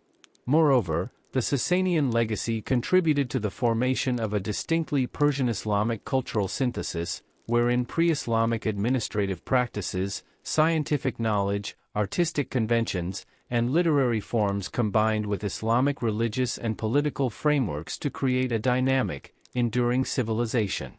The empire's achievements in centralized administration, urban planning, economic integration, military organization, and intellectual cultivation provided successive generations with models of governance, scholarship, and cultural expression that were emulated, adapted, and expanded. In essence, the Sassanian Empire demonstrates that the true measure of a civilization's influence lies not merely in its territorial conquests or duration of political control but in the longevity of its institutions, ideas, and cultural practices. Through their administrative innovations, intellectual contributions, artistic expressions, and ethical frameworks, the Sassanians ensured that Persian civilization would continue to thrive under new rulers, contributing to the vibrancy and sophistication of the Islamic world while preserving a distinctly Persian identity. The enduring Sassanian imprint on governance, scholarship, culture, and society highlights the capacity of a civilization to shape the future, proving that the legacies of knowledge, artistry, and institutional excellence can survive and flourish long after the fall of dynasties, influencing the course of history across centuries and across regions.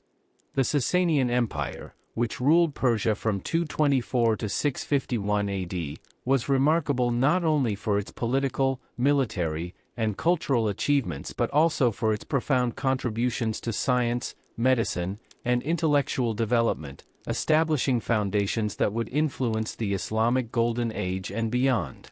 Central to this intellectual flourishing was the Academy of Shapur, a renowned center of learning that integrated knowledge from Greek, Indian, and Mesopotamian traditions into a coherent and practical body of scholarship.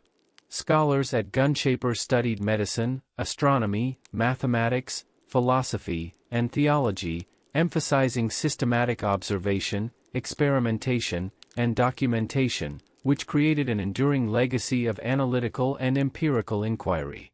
In medicine, Sassanian physicians compiled comprehensive treatises on anatomy, pharmacology, surgery, and the treatment of diseases, drawing on prior traditions while making original contributions. Hospitals associated with the academy served as centers for clinical practice and education, emphasizing patient care, the use of medicinal plants, and hygiene, illustrating a sophisticated understanding of both practical medicine and public health. Astronomical study under the Sassanians was equally advanced, driven by practical needs such as calendar reform, agricultural planning, and navigation, while also addressing broader cosmological and philosophical questions. Observatories and scholars contributed to the calculation of celestial movements, the prediction of eclipses, and the development of mathematical techniques that would later be transmitted to Islamic astronomers and mathematicians. Mathematics and geometry were applied not only in theoretical contexts but also in architecture, engineering, and administrative calculations, reflecting a civilization that integrated intellectual inquiry with practical utility. Literary scholarship and historical study also thrived under Sassanian patronage. Historians, chroniclers, and philosophers documented royal achievements, moral lessons, and cultural narratives, preserving collective memory and providing models of ethical and civic conduct. Oral traditions complemented written texts, reinforcing social cohesion and transmitting cultural values across generations. Zoroastrianism played a central role in shaping intellectual life, providing a moral and cosmological framework that influenced philosophical inquiry, ethical reasoning, and the organization of knowledge. Part 42 of the Sassanian Empire series emphasizes that the empire's intellectual pursuits were closely tied to state structures and societal needs. The support of scholarship, integration of knowledge across civilizations, and application of learning to medicine, astronomy, administration, and engineering ensured that intellectual activity had tangible social and political impact. Even after the fall of the empire in 651 AD, Sassanian contributions continued to resonate.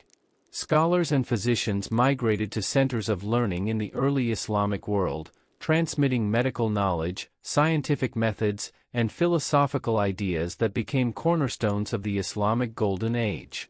Sassanian advances in hospital organization, medical ethics, and clinical observation influenced Islamic medical practice for centuries, while their integration of astronomy and mathematics informed calendrical calculations, navigation, and scientific theory. The legacy of Sassanian intellectual culture also shaped Persian literature, historiography, and philosophical discourse, preserving ethical, scientific, and cultural traditions within a post-Sassanian context. Their synthesis of knowledge from multiple civilizations demonstrated a commitment to learning, critical inquiry, and innovation that transcended political boundaries, emphasizing the universality and adaptability of ideas. Beyond scholarship, the Sassanian approach illustrates the interplay between intellectual life and broader societal development. Investments in education, scientific research, and cultural institutions reinforced governance, economic stability, and social cohesion, highlighting the inseparability of knowledge and civilization. The empire's achievements underscore that intellectual heritage is a form of enduring power, capable of influencing societies long after political and military dominance has ended. Ultimately, the Sassanian Empire exemplifies the profound impact a civilization can have through the cultivation of knowledge. Its contributions to medicine, astronomy, mathematics, philosophy, and cultural preservation not only strengthened Persia during the empire's lifetime but also laid the foundations for future scientific, artistic, and intellectual flourishing in the Islamic world and beyond.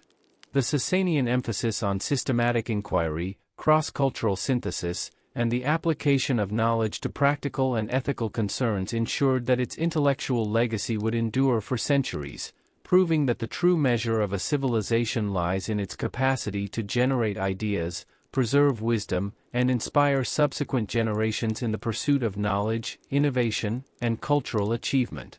The Sassanian Empire, which ruled Persia from 224 to 651 AD, left an indelible mark on art, architecture, and the cultural fabric of the Middle East, shaping aesthetic traditions that would endure for centuries and profoundly influencing subsequent Islamic and Persian civilizations. Sassanian rulers recognized the power of visual culture as a tool of political authority, religious expression, and social cohesion, commissioning monumental architecture, intricate metalwork, textiles, and decorative arts that conveyed both imperial grandeur and cultural sophistication. Architectural achievements were among the most visible legacies of the empire. Palaces, such as the grand structures in Ctesiphon, featured vaulted iwans, expansive courtyards, and monumental halls designed to project royal authority and ceremonial splendor. The use of arches, domes, and innovative construction techniques demonstrated advanced engineering knowledge and influenced Islamic architecture for generations, providing models for mosques, madrasas, and palatial complexes throughout Persia, Central Asia, and the Middle East. Fortifications and city planning also reflected Sassanian ingenuity, integrating defensive walls, gates, and citadels with urban organization that accommodated commerce, administration, and social life. Urban centers were designed not only for practicality but also to express aesthetic values and imperial ideology, balancing functionality, security, and visual impact. Sassanian metalwork, ceramics, glassware, and textiles exhibited remarkable technical skill and artistic creativity. Silver plates, intricate jewelry, and ceremonial vessels were adorned with detailed motifs, combining floral, geometric, and figurative elements that conveyed religious symbolism, dynastic propaganda, and cultural narratives. Luxurious silks and embroidered fabrics, highly prized both within the empire and in international trade, demonstrated the fusion of craftsmanship with social and economic significance, reinforcing status, identity, and aesthetic values. Rock reliefs and monumental carvings at sites such as Nakshi Rustam and Bishapur celebrated royal victories, religious devotion, and dynastic legitimacy. These works combine narrative storytelling with symbolic representation, creating visual records of history that communicated power and ideology to diverse audiences. Literary and intellectual production complemented visual culture, preserving epic narratives, chronicles, and philosophical works that reinforced social norms, religious principles, and historical memory. The integration of written and visual media created a rich cultural environment in which knowledge, artistic expression, and political messaging were mutually reinforcing. Part 43 of the Sassanian Empire series emphasizes the role of cultural transmission in extending the empire's influence beyond its political lifespan. Even after the fall of the Sassanians in 651 AD, their artistic, architectural, and aesthetic innovations persisted, profoundly shaping Islamic art and architecture. The adoption of vaulted iwans, ornamental motifs, palace layouts, and urban planning concepts by early Islamic rulers demonstrates the adaptability and enduring appeal of Sassanian design principles. Beyond the Islamic world, Sassanian artistic conventions influenced Byzantine, Central Asian, and South Asian visual traditions, reflecting the empire's role as a cultural conduit linking multiple civilizations. Religious and symbolic expression was central to Sassanian artistic production. Zoroastrian motifs, cosmic symbolism, and moral allegories were embedded in decorative arts, architecture, and ceremonial objects, creating a visual language that communicated ethical and spiritual values. This integration of religious ideology and artistic expression provided both cohesion and continuity, ensuring that cultural identity was reinforced across diverse regions of the empire. The Sassanian commitment to patronage and the systematic cultivation of artistic skill fostered professional communities of craftsmen, architects, and artisans whose techniques and styles were transmitted across generations. Guilds, workshops, and educational centers preserved technical knowledge while encouraging innovation, contributing to the resilience and adaptability of cultural practices. In essence, the Sassanian Empire exemplifies how art and architecture can serve as instruments of power, vehicles of cultural identity, and mechanisms for the transmission of ideas across time and space. By combining technical mastery, aesthetic sophistication, religious symbolism, and political messaging, the Sassanians created a cultural legacy that shaped Persian and Islamic civilization, influenced neighboring regions, and ensured the endurance of their artistic vision long after the fall of their political structures. The empire's integration of visual culture with governance, religion, and social life demonstrates the profound ways in which artistic expression can reinforce authority, sustain cultural identity, and foster intercultural exchange, highlighting the lasting significance of Sassanian creativity in world history. The Sassanian Empire, which ruled Persia from 224 to 651 AD, was distinguished by its sophisticated military organization, strategic innovation, and enduring influence on warfare in the region. From the early reign of Ardashir I, the Sassanians recognized that military power was central to securing territorial integrity, projecting authority, and sustaining imperial ambition across a diverse and expansive empire. Their armies combined highly trained cavalry, elite infantry, and specialized auxiliary forces, reflecting a comprehensive approach to both battlefield tactics and long-term defense planning. Central to Sassanian military doctrine was the prominence of heavily armored cavalry, including the famous cataphracts, whose full-body armor, disciplined formations, and shock tactics allowed them to dominate open-field engagements against both Roman and nomadic opponents. Light cavalry units complemented these forces, providing mobility, reconnaissance, and rapid response capabilities, while infantry and specialized archers maintained defensive cohesion and support during extended campaigns. The Sassanians also excelled in siegecraft, employing engineering expertise to construct fortifications, battering engines, and complex defensive networks. Strategic fortresses and city walls were integrated into both urban planning and frontier defense, demonstrating the interplay between military preparedness and civil infrastructure. Command structure emphasized hierarchical organization, discipline, and meritocratic advancement, balancing the influence of aristocratic generals with the needs of the central command.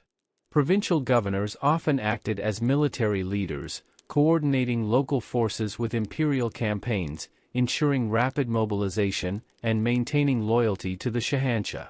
Logistics and supply management were meticulously organized, reflecting the understanding that sustained military campaigns required secure lines of communication, provisions, and transportation.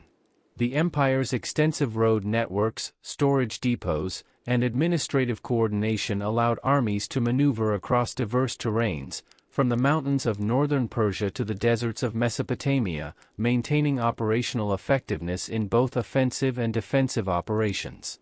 Part 44 of the Sassanian Empire series highlights the empire's strategic sophistication in foreign policy and warfare. Relations with Byzantium and other neighboring states were characterized by alternating periods of conflict, negotiation, and tactical engagement. Sassanian commanders adapted battlefield strategies to match their opponents' strengths and weaknesses, incorporating intelligence gathering, psychological tactics, and flexible formations. Diplomacy and warfare were intertwined, with the projection of military strength reinforcing negotiation positions and securing territorial or economic concessions. The Sassanians also integrated military innovation with cultural and ideological imperatives. Religious and dynastic symbolism was often used to motivate troops, frame conflicts as righteous defense of order, and legitimize military campaigns as extensions of the king's divine authority. Victory monuments, reliefs, and ceremonial displays commemorated martial achievements, reinforcing the connection between military success, political legitimacy, and cultural identity. The legacy of Sassanian military organization extended far beyond the empire's fall in 651 AD. Persian military traditions, cavalry tactics, fortification methods, and organizational principles were absorbed into the armies of the early Islamic Caliphate and later Persian dynasties, influencing military doctrine across the Middle East and Central Asia. Cataphracts-style cavalry, strategic fortification design, and integrated command structures became enduring features of regional warfare, demonstrating the long-term impact of Sassanian innovation. Moreover, the Sassanian emphasis on logistics, strategic planning, and combined arms operations influenced subsequent military thought, highlighting the importance of preparation, adaptability, and integration across diverse military functions. In essence, the Sassanian Empire exemplifies how a civilization's military prowess can be both a tool of immediate survival and conquest and a source of enduring influence. By developing advanced tactics, disciplined forces, sophisticated logistics, and integrated strategy, the Sassanians not only secured the stability and expansion of their own empire but also transmitted principles of warfare that shaped the future of the region for centuries.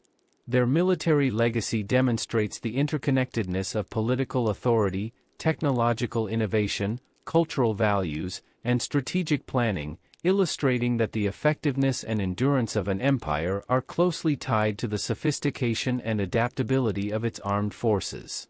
The Sassanian model of military organization, combining elite forces, logistical efficiency, strategic foresight, and ideological motivation, stands as a testament to the enduring significance of martial innovation in the survival, expansion, and legacy of great civilizations, ensuring that their influence persists long after the fall of political structures and the death of rulers.